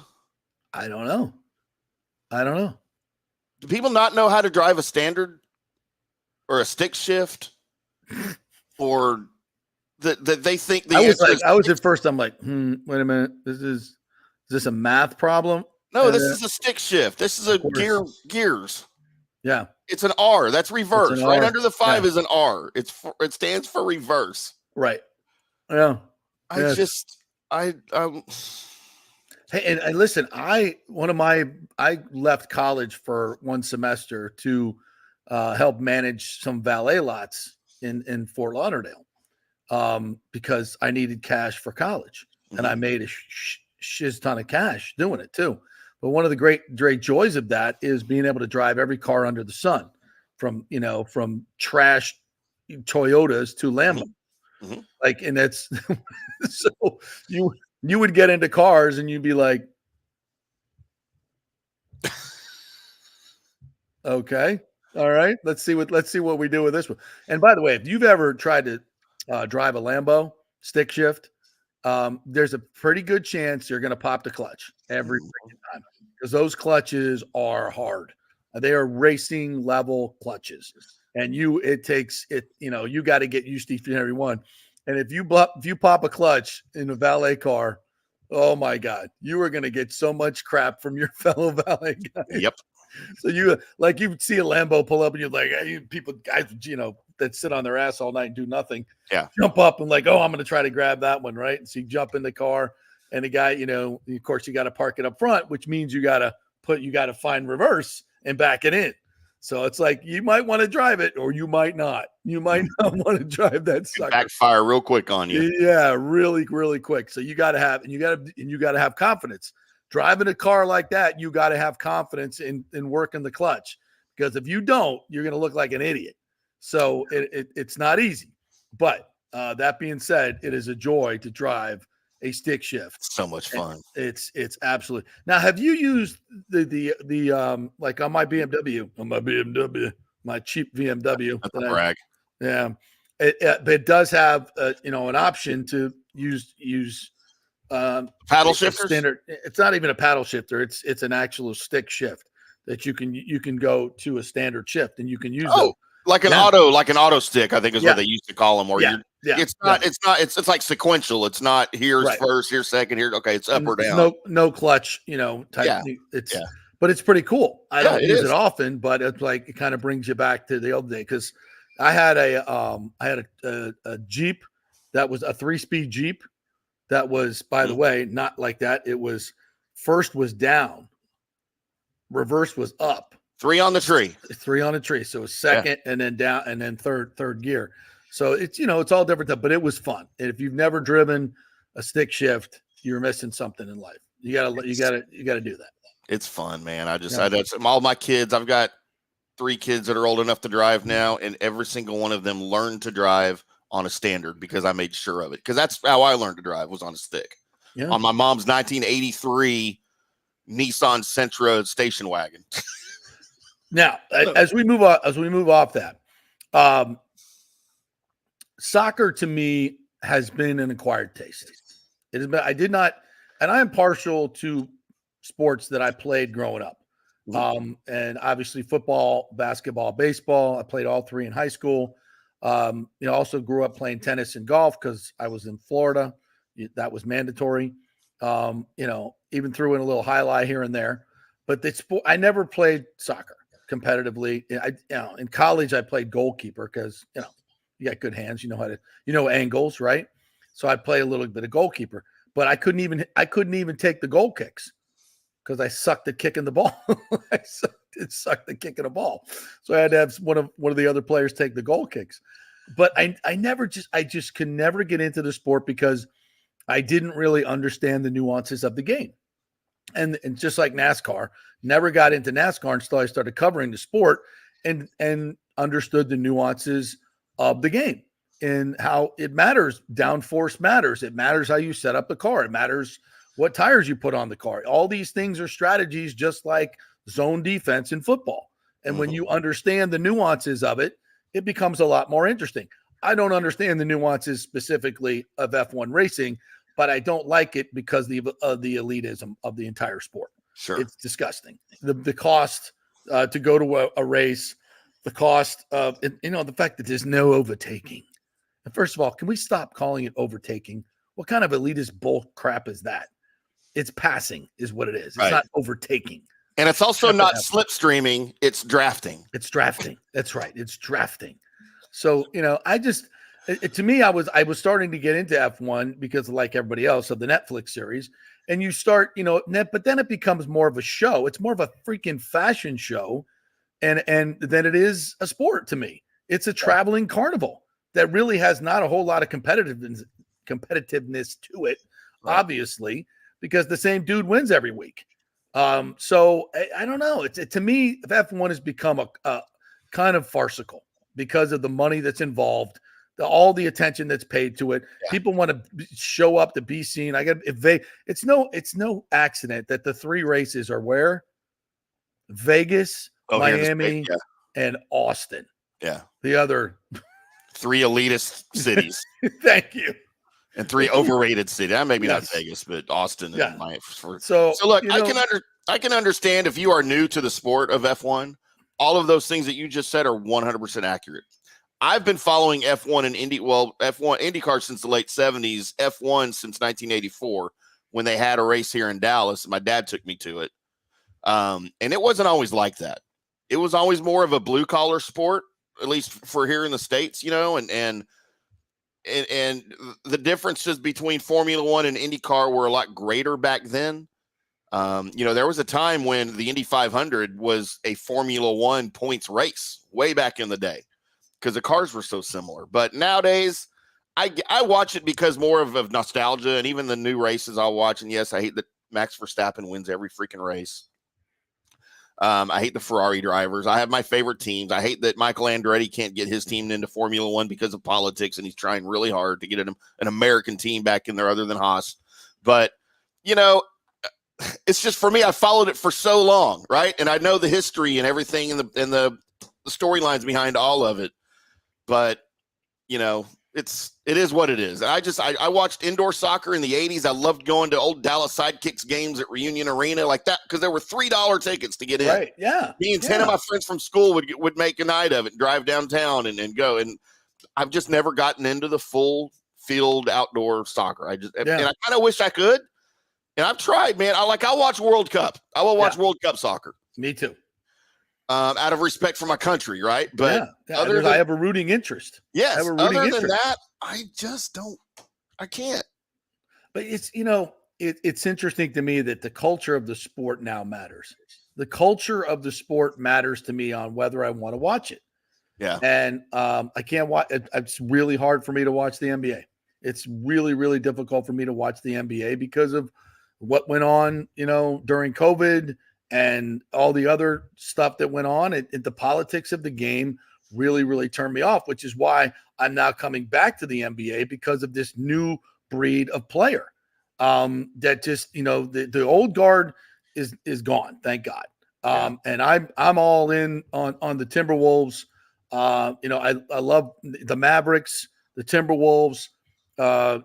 These new teams that are here, even the Bucks. The Bucks were fun to watch. Are fun to watch. New teams are winning. The Nuggets, it just I'm down with it. The LeBrons, Pops, and all that crew. No, thank you. And listen, I get it. You may not agree with my politics. I may not agree with your politics, but in it's just like this whole Harrison Butker thing. Yeah. People are losing their effing minds.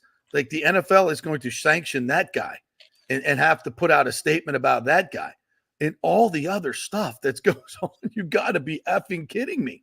Do I agree with everything he said? Hell no. It's a lot of what he said that I'm like, yeah, that's effed up. Sorry, dude. Like, no, I'm not. No, I'm not that. I don't think being gay is a deadly sin. Sorry. Yeah. Not getting there. But to roast this guy because he and all these people that think he's demanding that every woman in the world become a servant to their man. Like I've seen so much of that, women talking about that. I'm like, did you listen to the speech? Yeah. Clearly you did not. And people are going based on what they heard that he said. Of course, that's 95% of people. Nobody, I showed you my list of notes that I made on it, and there's a lot of stuff in there that's hogwash, to be honest with you. But then I'm not a huge fan of the Catholic religion, and there's a lot of stuff in there. Of course, he took the Catholic religion to task, very much so. But of course, nobody wants to talk about that. And he implored men to be strong, honest men and do hard things. Like we need more masculinity in this world. Not toxic masculinity, but men who will be men and stand up and protect their women and their children and be there for their women and children. Okay. How about that? I mean, that's what I heard him saying, but we don't want to talk about that because that's not the narrative of the mainstream media is we have to destroy the nuclear family. A nuclear family is horrible. Traditional values are horrible. Yes, there are some things that came from traditional values that are not great. There were, men beating up their women is not what is not what we're interested. That's not being a man. That's toxic masculinity. Yeah. But we can't throw out being masculine, something that helped build this great nation, by the way, and defend this great nation. Because what's wrong with there being, making sacrifices for your kids and being a man and protecting your family the way you should? These are all things that have become quote toxic masculinity. It's complete horse crap. And if I don't subscribe to it, somehow I'm a bad dude. Can I throw if you want to be a feminine man, I don't care. That's fine. It's not my bag. I don't necessarily think that's going to, in my opinion, and it's just my stupid ass opinion. If that's your thing, I'm all for it, man. I am all for it. And do your thing. But why am I being attacked for being masculine and trying to promote my opinion of traditional values? Like, let's just let everybody be whatever they want to be. That's fine. But it feels like everybody wants to force their beliefs on other people. I don't think that's what Harrison Butker was trying to force his beliefs on other people. He was simply stating what his beliefs are. Is that fair? No, that's exactly what he was doing, and that's why he's getting called out, because people disagree with those beliefs. That's because people who don't agree with him don't think he should have the right to say his beliefs, even though they're, by replying to it, are expressing theirs. Right. And by the way, I've always said Colin Kaepernick absolutely has the right to speak out and say whatever the hell he wants to say. And I will defend to the death his right to say it.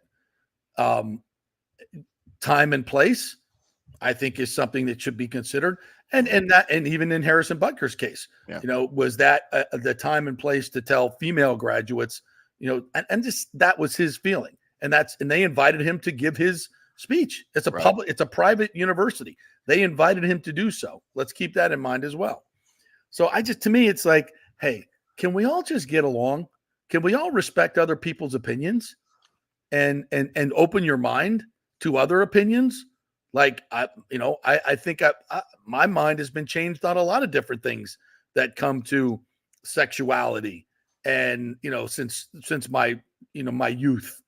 Yeah. Open-minded. Yeah, absolutely. Yeah. Try to be, and let people be who they are. but I just don't, forcing your beliefs and canceling people who don't believe what you believe, I don't think is where we need to be. That's all. Yeah. So a quick personal story with that. Like, so, I was raised that men open doors for women. Absolutely. 100%.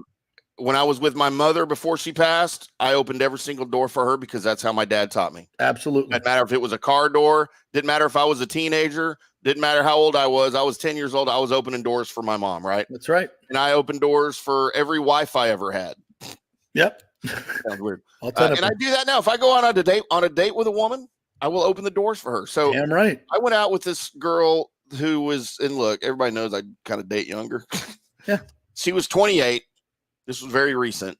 And I went to pick her up. I came to the door, walked her to the car, and I opened the door for her. And she was like, shocked. She's like, oh, well, thank you. Gets in the car. I get in. We drive to wherever we're going. I jump out and I run around to open the door for her, and she's already getting out. So I hold the door, and she looked at me again, kind of weird, like, well, thank you. Go into the bar. I open the door, and she's looking at me again, like, thank you. We sat down. She's like, why do you keep opening doors for me?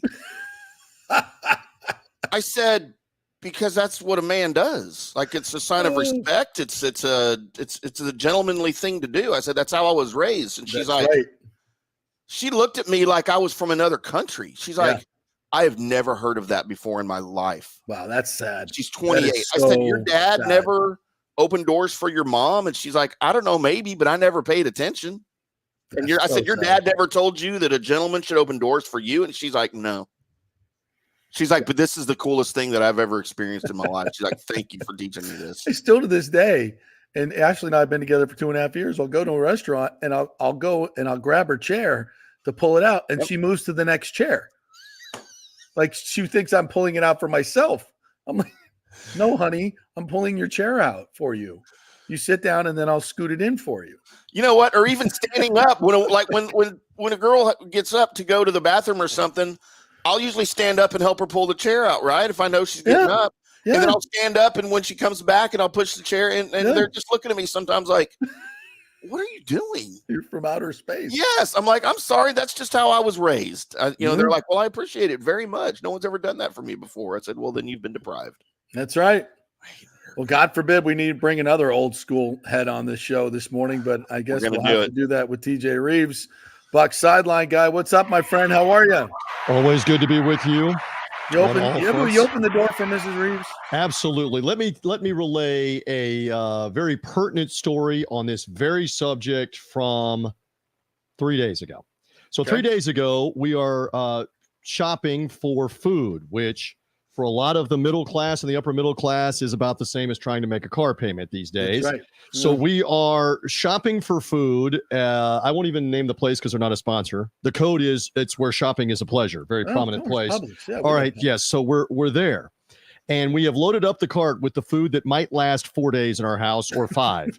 And we are approaching the aisle in which we are going to select. And there is a gentleman who I've seen on a couple of the aisles who's got his cart stacked full of everything, bags of dog food, alcohol, food, whatever. And he is standing over to the left, probably 5 to 7 feet away. The gap between my wife and the lane that we're in is maybe three feet.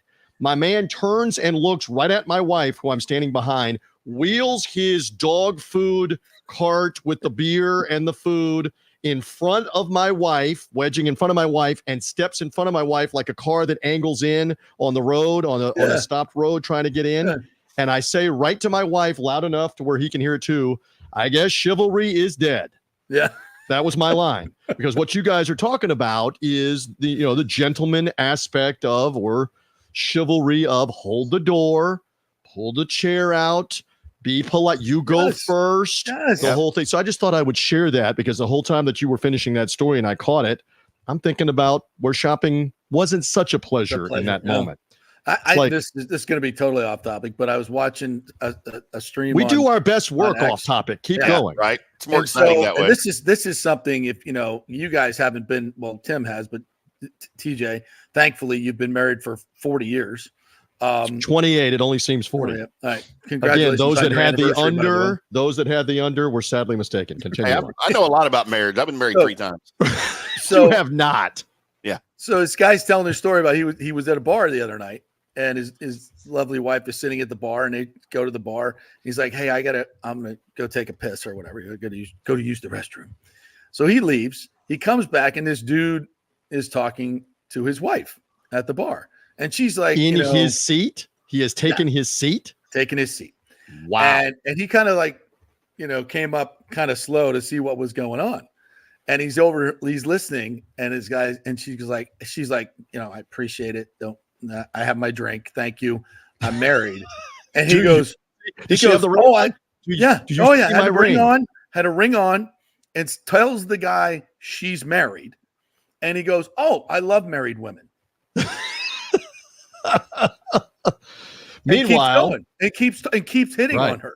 he's shooting And his so- shot, if you will. Yeah. So I the guess. husband walks up, and he goes, "By the way, I don't know if you know who Dan Bongino is, but he is a very masculine former Secret Service guy. You've seen Right. him on Fox The radio News, whatever. host. Right. Radio the radio host. host So and it's personality. him. So he says, "Hi, honey," and the guy goes, "Oh, wow, you're Dan Bongino," and he goes, "Yeah, and this is my wife." And the guy, he said the guy didn't stop. He just kept going. Like just kept hitting on his wife right in front of him. Wow. Chivalry is dead. And Whether this it's is at Publix or the bar for Dan Bongino or And this is something both. that back in, I hate to say this, in our day, you would not approach a married woman. And if the married woman course not. said, "I'm not interested," or gave you vibes thereof, you would leave them alone. Of course. Walk away. These guys these days are like, they will just hit on your girl right in front of you. Like right in front of you. Like, hey, and like, Desperation. like, try to move right in. And I'm like, well, like, dude, what are you doing? Desperation. The F By the up. way, I also, and we'll move on, I also love when I'm holding the door for my wife and my teenagers, and I go and I pull the door open, and of course the family of 6 decides they're going to come out the entrance door that I've opened up, and they think I'm holding it for them. Right. Sorry, I'm not the doorman. I'm not in one of those long coats with the hat and the gloves like in New York at the entrance to the building. I don't work here. I'm not the doorman. I was holding it for them. Yeah. But that's okay. We have digressed thoroughly on this. What But my avenues pet would you peeve like in to that cover? scenario is when Yeah. they don't say thank you when you walk. They walk Yes. past you, because I hold the door open at convenience stores for people. I don't care. Sure. Coming or going, I'll open it. Okay. People walk through. If they don't make eye contact with me and say thank you, I make it a point to yell at them, "You're welcome." I do it all the time, and it freaks Where my do we kids come out. down, and then we're going to move on? Where do we come down on elevators and who gets on the elevator You before wait who till gets off the people get elevator on the off. ground floor? You wait Exactly. till people get off. So my wife gets particularly aggravated with this when they're trying to walk on top of us, and we're at the front of the elevator that is Right. on the ground floor, and they're trying to walk through us, where she will say, "We are getting off the elevator. Thank you." I mean, Yeah. like that voice, Common the school courtesy. teacher commandeering voice. So that's kind of the same thing, because I will let others on the elevator first. I'll hold the elevator door so it doesn't start to do the jaws of death, close on people.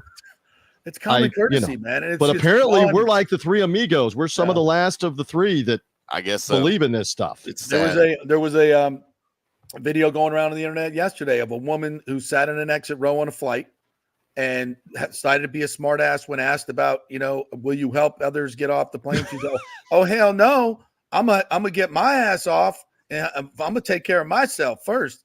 Of course, and if you answer in that ridiculous, all you have to do is nod and go yes, and then everybody moves on.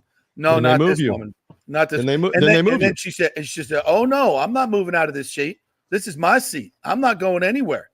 Okay, so now we got to get the pilot. And then the pilot Okay. comes back. Now the pilot. right? Oh, you're not moving. Okay, now we got to get the cops. Oh, you don't want to move for the cops now. You're not coming off voluntarily. Now we have to deplane everyone. Did they Everyone do has to that? That all that's what happened? They do. They had to deplane everyone because she wouldn't voluntarily get off the plane. And if you have to take them off by force, you have to deplane everybody lest someone else get injured. So talk about the ultimate selfishness. This is where we are. And yeah. So it's just But we're doing our part here on FanStream JP. We are All doing four our of part. my boys know to open doors for women. That's exactly right. All 4 of them. That's right. And God Because forbid- it's a learned thing. It is something that is passed on. My father passed it on to me, his father on to him. The same with you guys. Yep. This is the way you conduct yourselves. We're doing our part. That's what Yes, we're yes. doing our part. Well, let's talk about, as we're talking about traditional values. Let's Yes. celebrate a young man in Antoine Winfield Jr., who comes from an amazing family, by the way, an amazing family, an incredible mother and father, who played in the NFL, who absolutely champion education and doing everything the right way and working hard and having goals and having dreams. And he is the spitting image of everything you would ever want in a child. And he is grotesquely, and I say that in a great word, rewarded with the riches of as what he should have been, earned, as he should have been.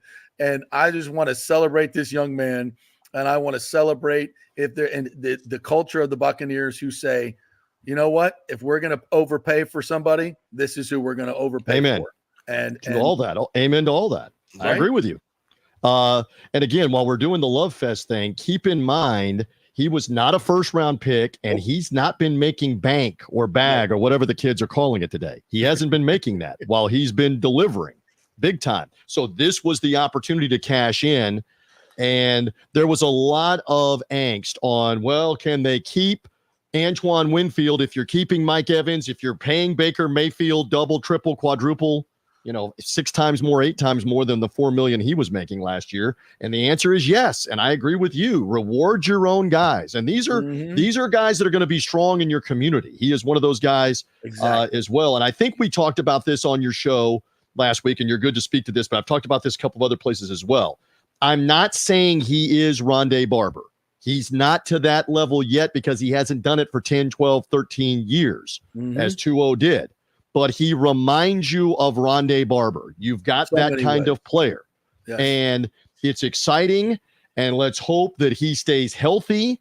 And let's hope there are many more years like what we saw in 2023, because he was a game changer on the defensive side of the ball for this team from the safety position, from the back end of the defense, who could also step up on the line of scrimmage, rush the quarterback, step up in a hole and tackle a running back.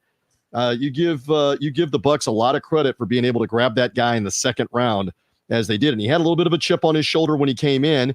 I mean, it was a wild time to come in anyway, because he was coming in the COVID crazy year.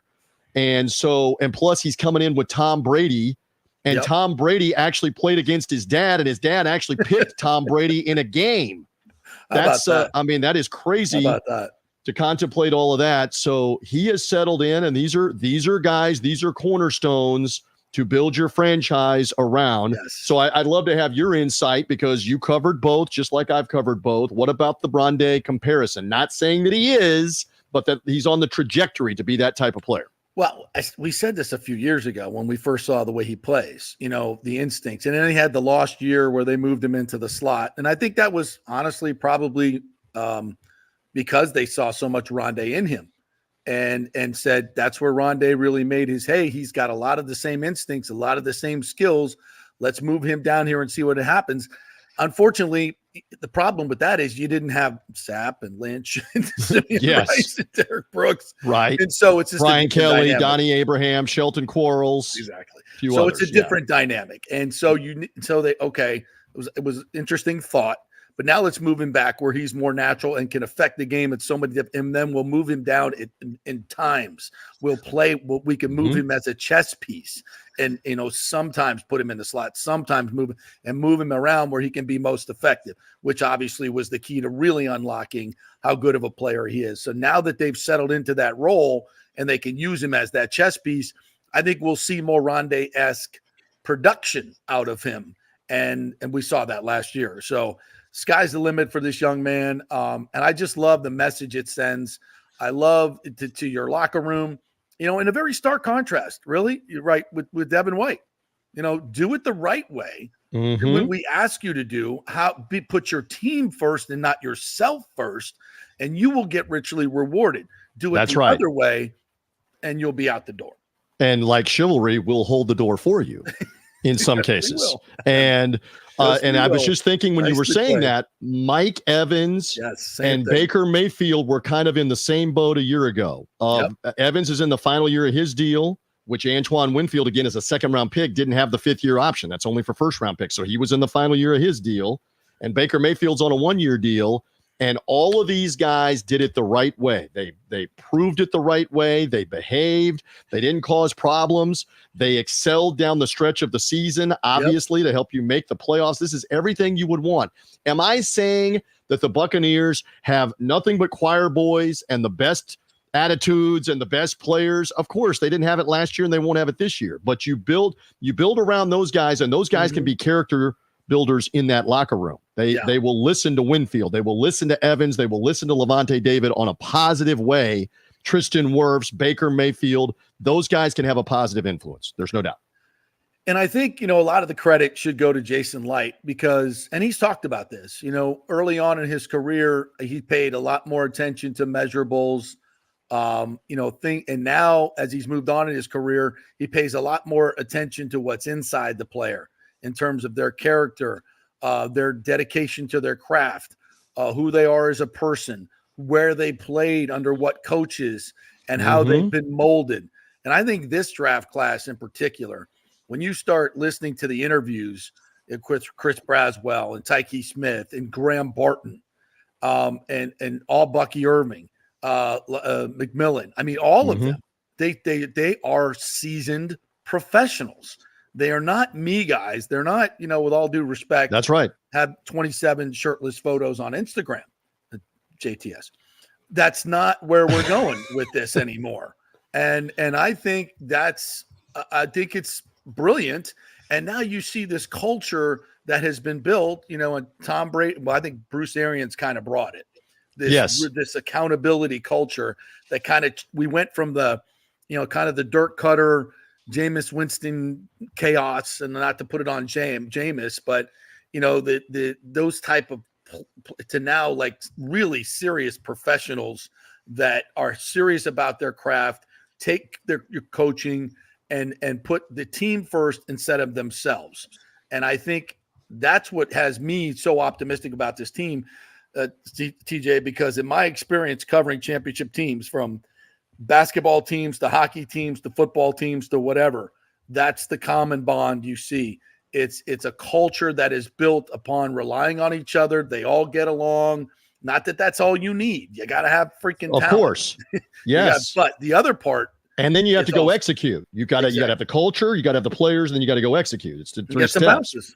But you have set it up perfectly that in order to succeed, you've got to have those foundational things. Yes. You've got to have it. And I'm thinking back to Sapp and Brooks, who always talked about this and about how Tony Dungy changed the culture because they had played the previous year under Sam Weich and the final year of his tenure, and what a debacle it was in the locker room behind the scenes. And these two guys were used to nothing but winning national championships, winning state championships in high school. They are all everything players in college, and they come into the NFL, and you basically have like a renegade B comedy going on behind the scenes in the locker room while games are getting lost and players are finger pointing and wanting to fight each other over who's getting the touches and who's out with who's woman, like you were talking about earlier.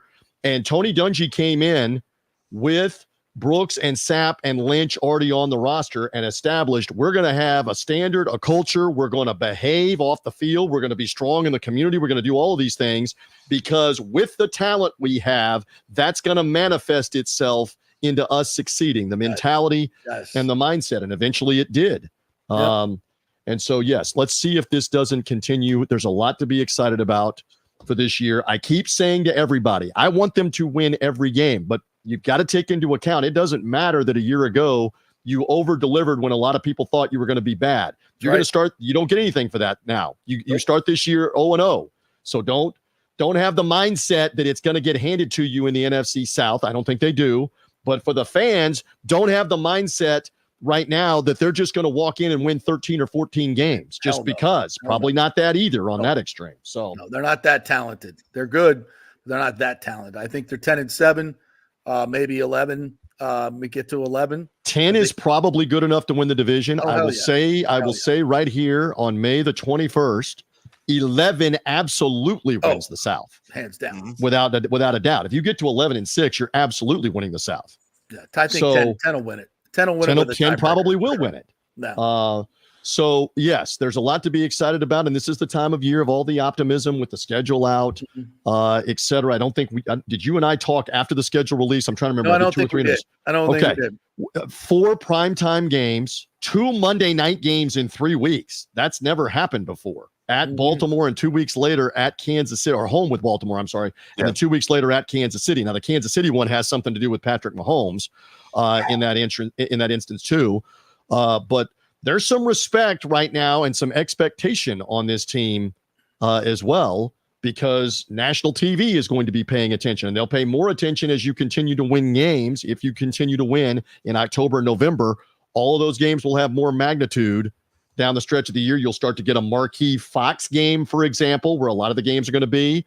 Got the Sunday night game, Timmy, looming with the Cowboys late in the year, which that's like 95% that's not going to move, because Dallas late in the year on Sunday night, you're likely not going to flex out of that unless there's something just tremendous. So that's respect factor for the Buccaneers, and let's hope there's a lot riding on that game for both teams. You guys may be facing Trey Lance in that game instead of Dak Prescott. Ooh. You're putting that out there on a May Tuesday, huh? Wow. As they move off of Dak Prescott. Who knows? We're rooting for the Cowboy dysfunction at this point for when we roll in there in December. We want some good old Cowboy dysfunction down the stretch of the season. Look, that's just inherent as being a Cowboys fan, is the dysfunction. True. Like, that just comes with it. Hey, just real quick, because JP, we got to talk the Scotty Scheffler arrest and the coverage of it real quick before we're gone. But Timmy, you got the Mavericks in the Western Conference Finals. You've got the Stars in the Hockey Western Conference Finals. I mean, if one or both make the championship series trying to find their way to win it again, and the Cowboys can't even get to the NFC championship game, much less get back to a Super Bowl since Bill Clinton was the president, literally, back in the 90s. What about in that market? If the Mavericks and the Stars, because the Rangers just won the World Series too. It's like everybody but you. It's like everybody but you right now for the Cowboys, right, Tim? Trust me, the memes are out there. There's, a picture of Luka. There's a picture of Jamie Benn. There's a picture of Corey Seager, and then a picture of Emmitt Smith. And it says, the last time we were good, right? It's hysterical. It's going around. And look, told JP at the beginning of the show, we talked about this on the Colby Sapp and IndyCar Tim show last night right here on FanStream Sports. Excellent. Everybody's bashing about the Cowboys and stuff, and it's been so long. But my retort was, look, yes, Rangers coming off the World Series, Stars, going to the conference finals, Mavericks going to the conference finals. The Cowboys have been good too, right? They got 3 straight playoff appearances in the NFL, which is hard to do. 2 divisions in the last 3 years, which is hard to do. So I get it. The standard for the Cowboys is different. But if it was any other NFL team in the freaking league, we'd all be going, man, look how great all 4 of our teams are right now. Right. Because it's the Cowboys. Right. And we've got, good morning to you, Jerry Jones. If it's not a Super Bowl, it doesn't matter. Right. So I see both sides of it. By the way, MOR TV will be doing pregame shows for both of those Monday night games and carrying it on here locally. So you'll get a little JP pregame show. Hopefully you have Monday night. Yes. All right. So it's a Scotty Scheffler thing. My first feel was, okay, all right, this was a misunderstanding. I think we have a little bit of an overzealous policeman here. A little bit, maybe. A little bit. But this is something that had diffusion written all over it. We did not need to get to handcuffs, and here we are. And it cost them competing for the major on Sunday. I'm not gonna be just. Right. I mean, it is amazing. And I know he's playing in Fort Worth this week. He's going to come back and play in Fort Worth, right where you are, Timmy. I'm shocked, yeah. But I was stunned that even when they did work it out for him to come play, that he didn't go ahead and withdraw and just say, I am going to regroup, go back home to my wife, my newborn, and I'll come back and play in Fort Worth next week. And then he goes out, much like J.P. Peterson, and just blocks it all out and shoots 66 on Friday after all of that stuff. So I know you've hashed over all of this, but the surreal aspects of it, where he has admitted in the interviews on the weekend, he's sitting in the holding area of the Louisville jail with other inmates, and ESPN is on showing the video of him getting arrested while he's sitting there watching it. He's trying to stretch or whatever, and he had to have inmates looking at him going, that's you while we're sitting here. And then to have the president of the Valhalla Golf Club, who I'm sure made more than one phone call to the mayor, the chief of police. We are on worldwide TV and the internet for being buffoons. What are we doing? He was in a marked vehicle trying to turn into the golf course at 4 miles an hour. And Spider-Man jumps on his car Andy like Griffith. he's an international fugitive Barney trying to apprehend him. Barney Five. I mean, so Hey, all right. hey, where you going? Where you going? Yes, boy? it's so. I mean, and then full credit to Jeff Darlington, Dave Fleming, and Bob Wischusen of ESPN. They were right there because they were trying to get in the same parking lot in the nightmare traffic. And this shouldn't be lost either. And I know you got to roll here in a couple minutes. But there was a fatality involving a volunteer right by the entrance of the golf club. That's what had everything snarled for miles each direction. Is a volunteer who had gotten off of a shuttle bus, was trying in the dark, in the rain with other volunteers to get to the golf course. And a shuttle bus unfortunately hit him and killed him right by the entrance. That's what snarled everything. That's more important than any of this. Exactly. We totally should put that out there. But then these guys from ESPN that are snarled in the traffic, they realize the incident is with Scotty Scheffler, and Jeff Darlington's going to win an award for that coverage. That video off his phone, they've got an exclusive. You know, Dave Fleming is not a host on ESPN. He's a freelance play-by-play guy, but he was phenomenal in their early morning coverage going over all of this while they had an exclusive. And let's bring it to this. What has happened to the Golf Channel? I mean, to completely ignore this story last Friday morning, to run a tape, JP, to run a tape of the LPGA event from Thursday afternoon in New York. I realize you have a contractual obligation to show that tournament, but where are you with cutting in and saying the number one player in the world, the Masters champion, the guy that's won 4 times in the last 7 or 8 weeks, has been arrested at the PGA Championship and is in the Louisville jail and may miss his tee time and be disqualified? Where were they in the studio in Connecticut, where they're currently based? Where were they with anybody live? Even and I've seen the response. You can tell I'm passionate about this. I've seen the response that the Golf Channel PR flack was saying, well, we couldn't be live at the golf tournament till the round was over, till the coverage was over on ESPN. BS, you couldn't be live with somebody standing outside the entrance doing the live shot that you've done 500,000 times, and it's a news right event. off property, and saying, this is what's going on. By the way, it's 9 o'clock in the morning and he's making his way back here. To have no one there and not cover it at all is an outright embarrassment for the Golf Channel and for Comcast NBC. They're trying. I mean, Timmy, they're trying to totally ignore that that they have this massive story, and they're running a golf tape from LPGA shots and scores that happened yesterday. And there's not even a crawl on the screen about that this. Was bizarre. Just total mail it in. And you touched on it. Who owns the Golf Channel? Comcast and NBC. And NBC. That's all you need to know right there. The worst breaking news coverage in the history of JP, where do you come down on? Do you believe they were just that inept? Or do you think they were concerned, we don't want to cover this arrest and cover this part because we're a partner with the PGA Tour and we want to keep showing PGA Tour events? Where do you come down? Or was it a mixture of both? I think they were unprepared. What do you think? I think it's so much as these days, it's complete ineptitude, not professional. Nobody cares about standards anymore.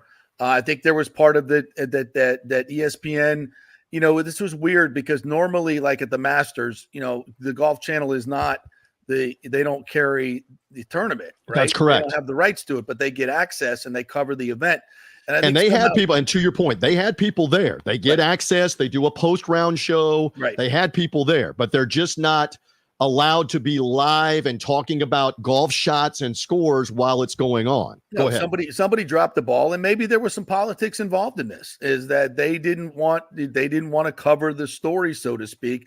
and let ESPN kind of, piss all over themselves But how do you take them seriously anymore moving forward? You can't. It's hard. At this point, it's hard. At this point, they have basically hold up a neon sign. We are here to run golf tournaments. We are a conduit to broadcast golf tournaments. We are a hub.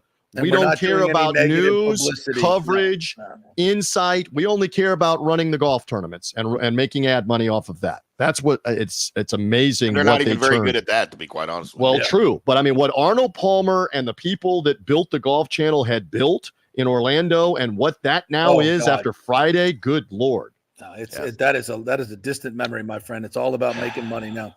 All right, we got to close this thing out. By the way, I wanted to get into the Mike Tyson thing. Joe Rogan reported yesterday he got to look at the contract with Jake Paul, and evidently he gets paid of how long the boxing match goes. So if he knocks out Jake Paul in the first round, he gets no money, and if he goes 8 rounds, he gets the full boat. See. That's interesting. Gets the full boat. So well, the first of all, they're gonna wear 14-ounce gloves, which is not quite the Bugs Bunny cartoons when Bugs Bunny's boxing and the big puffy gloves are on, but it's close. It's hard to hurt somebody with those. Yeah. It's 2-minute rounds, not 3-minute rounds. And this is not the legit boxing that you're used to seeing. Mike Tyson is about to be 58 years old, my friend. He could still kill Jake Paul, by the way. Yeah, but I mean, we'll have more time to get into this, but yes, we'll cover that. We'll cover that thank down. You, brother, as always, awesome. Great to be with you. Happy Tuesday. Sideline guy, you see it right there. Thank you. And I just want to say again, between the three of us, chivalry is not dead. That's right. Have a good day. And we will make speeches about it as well. All right, Timmy, great job. TJ, thank you. Thank you, Dan Lucas, all the old heads on here talking about traditional values. What a horrible show. Anyway, thank you so much, guys, for watching and listening. Please share. If you miss anything, it's a podcast each and every day. So go to Apple, Spotify, Amazon, wherever you get your podcast. Make sure you like and subscribe on our YouTube page as well. We need to get those subscribers up. Please just go like it and subscribe. Doesn't cost a damn thing. The JP Peterson Show and Fan Stream Shorts. We thank you so much. We'll see you tomorrow with more fun and frivolity.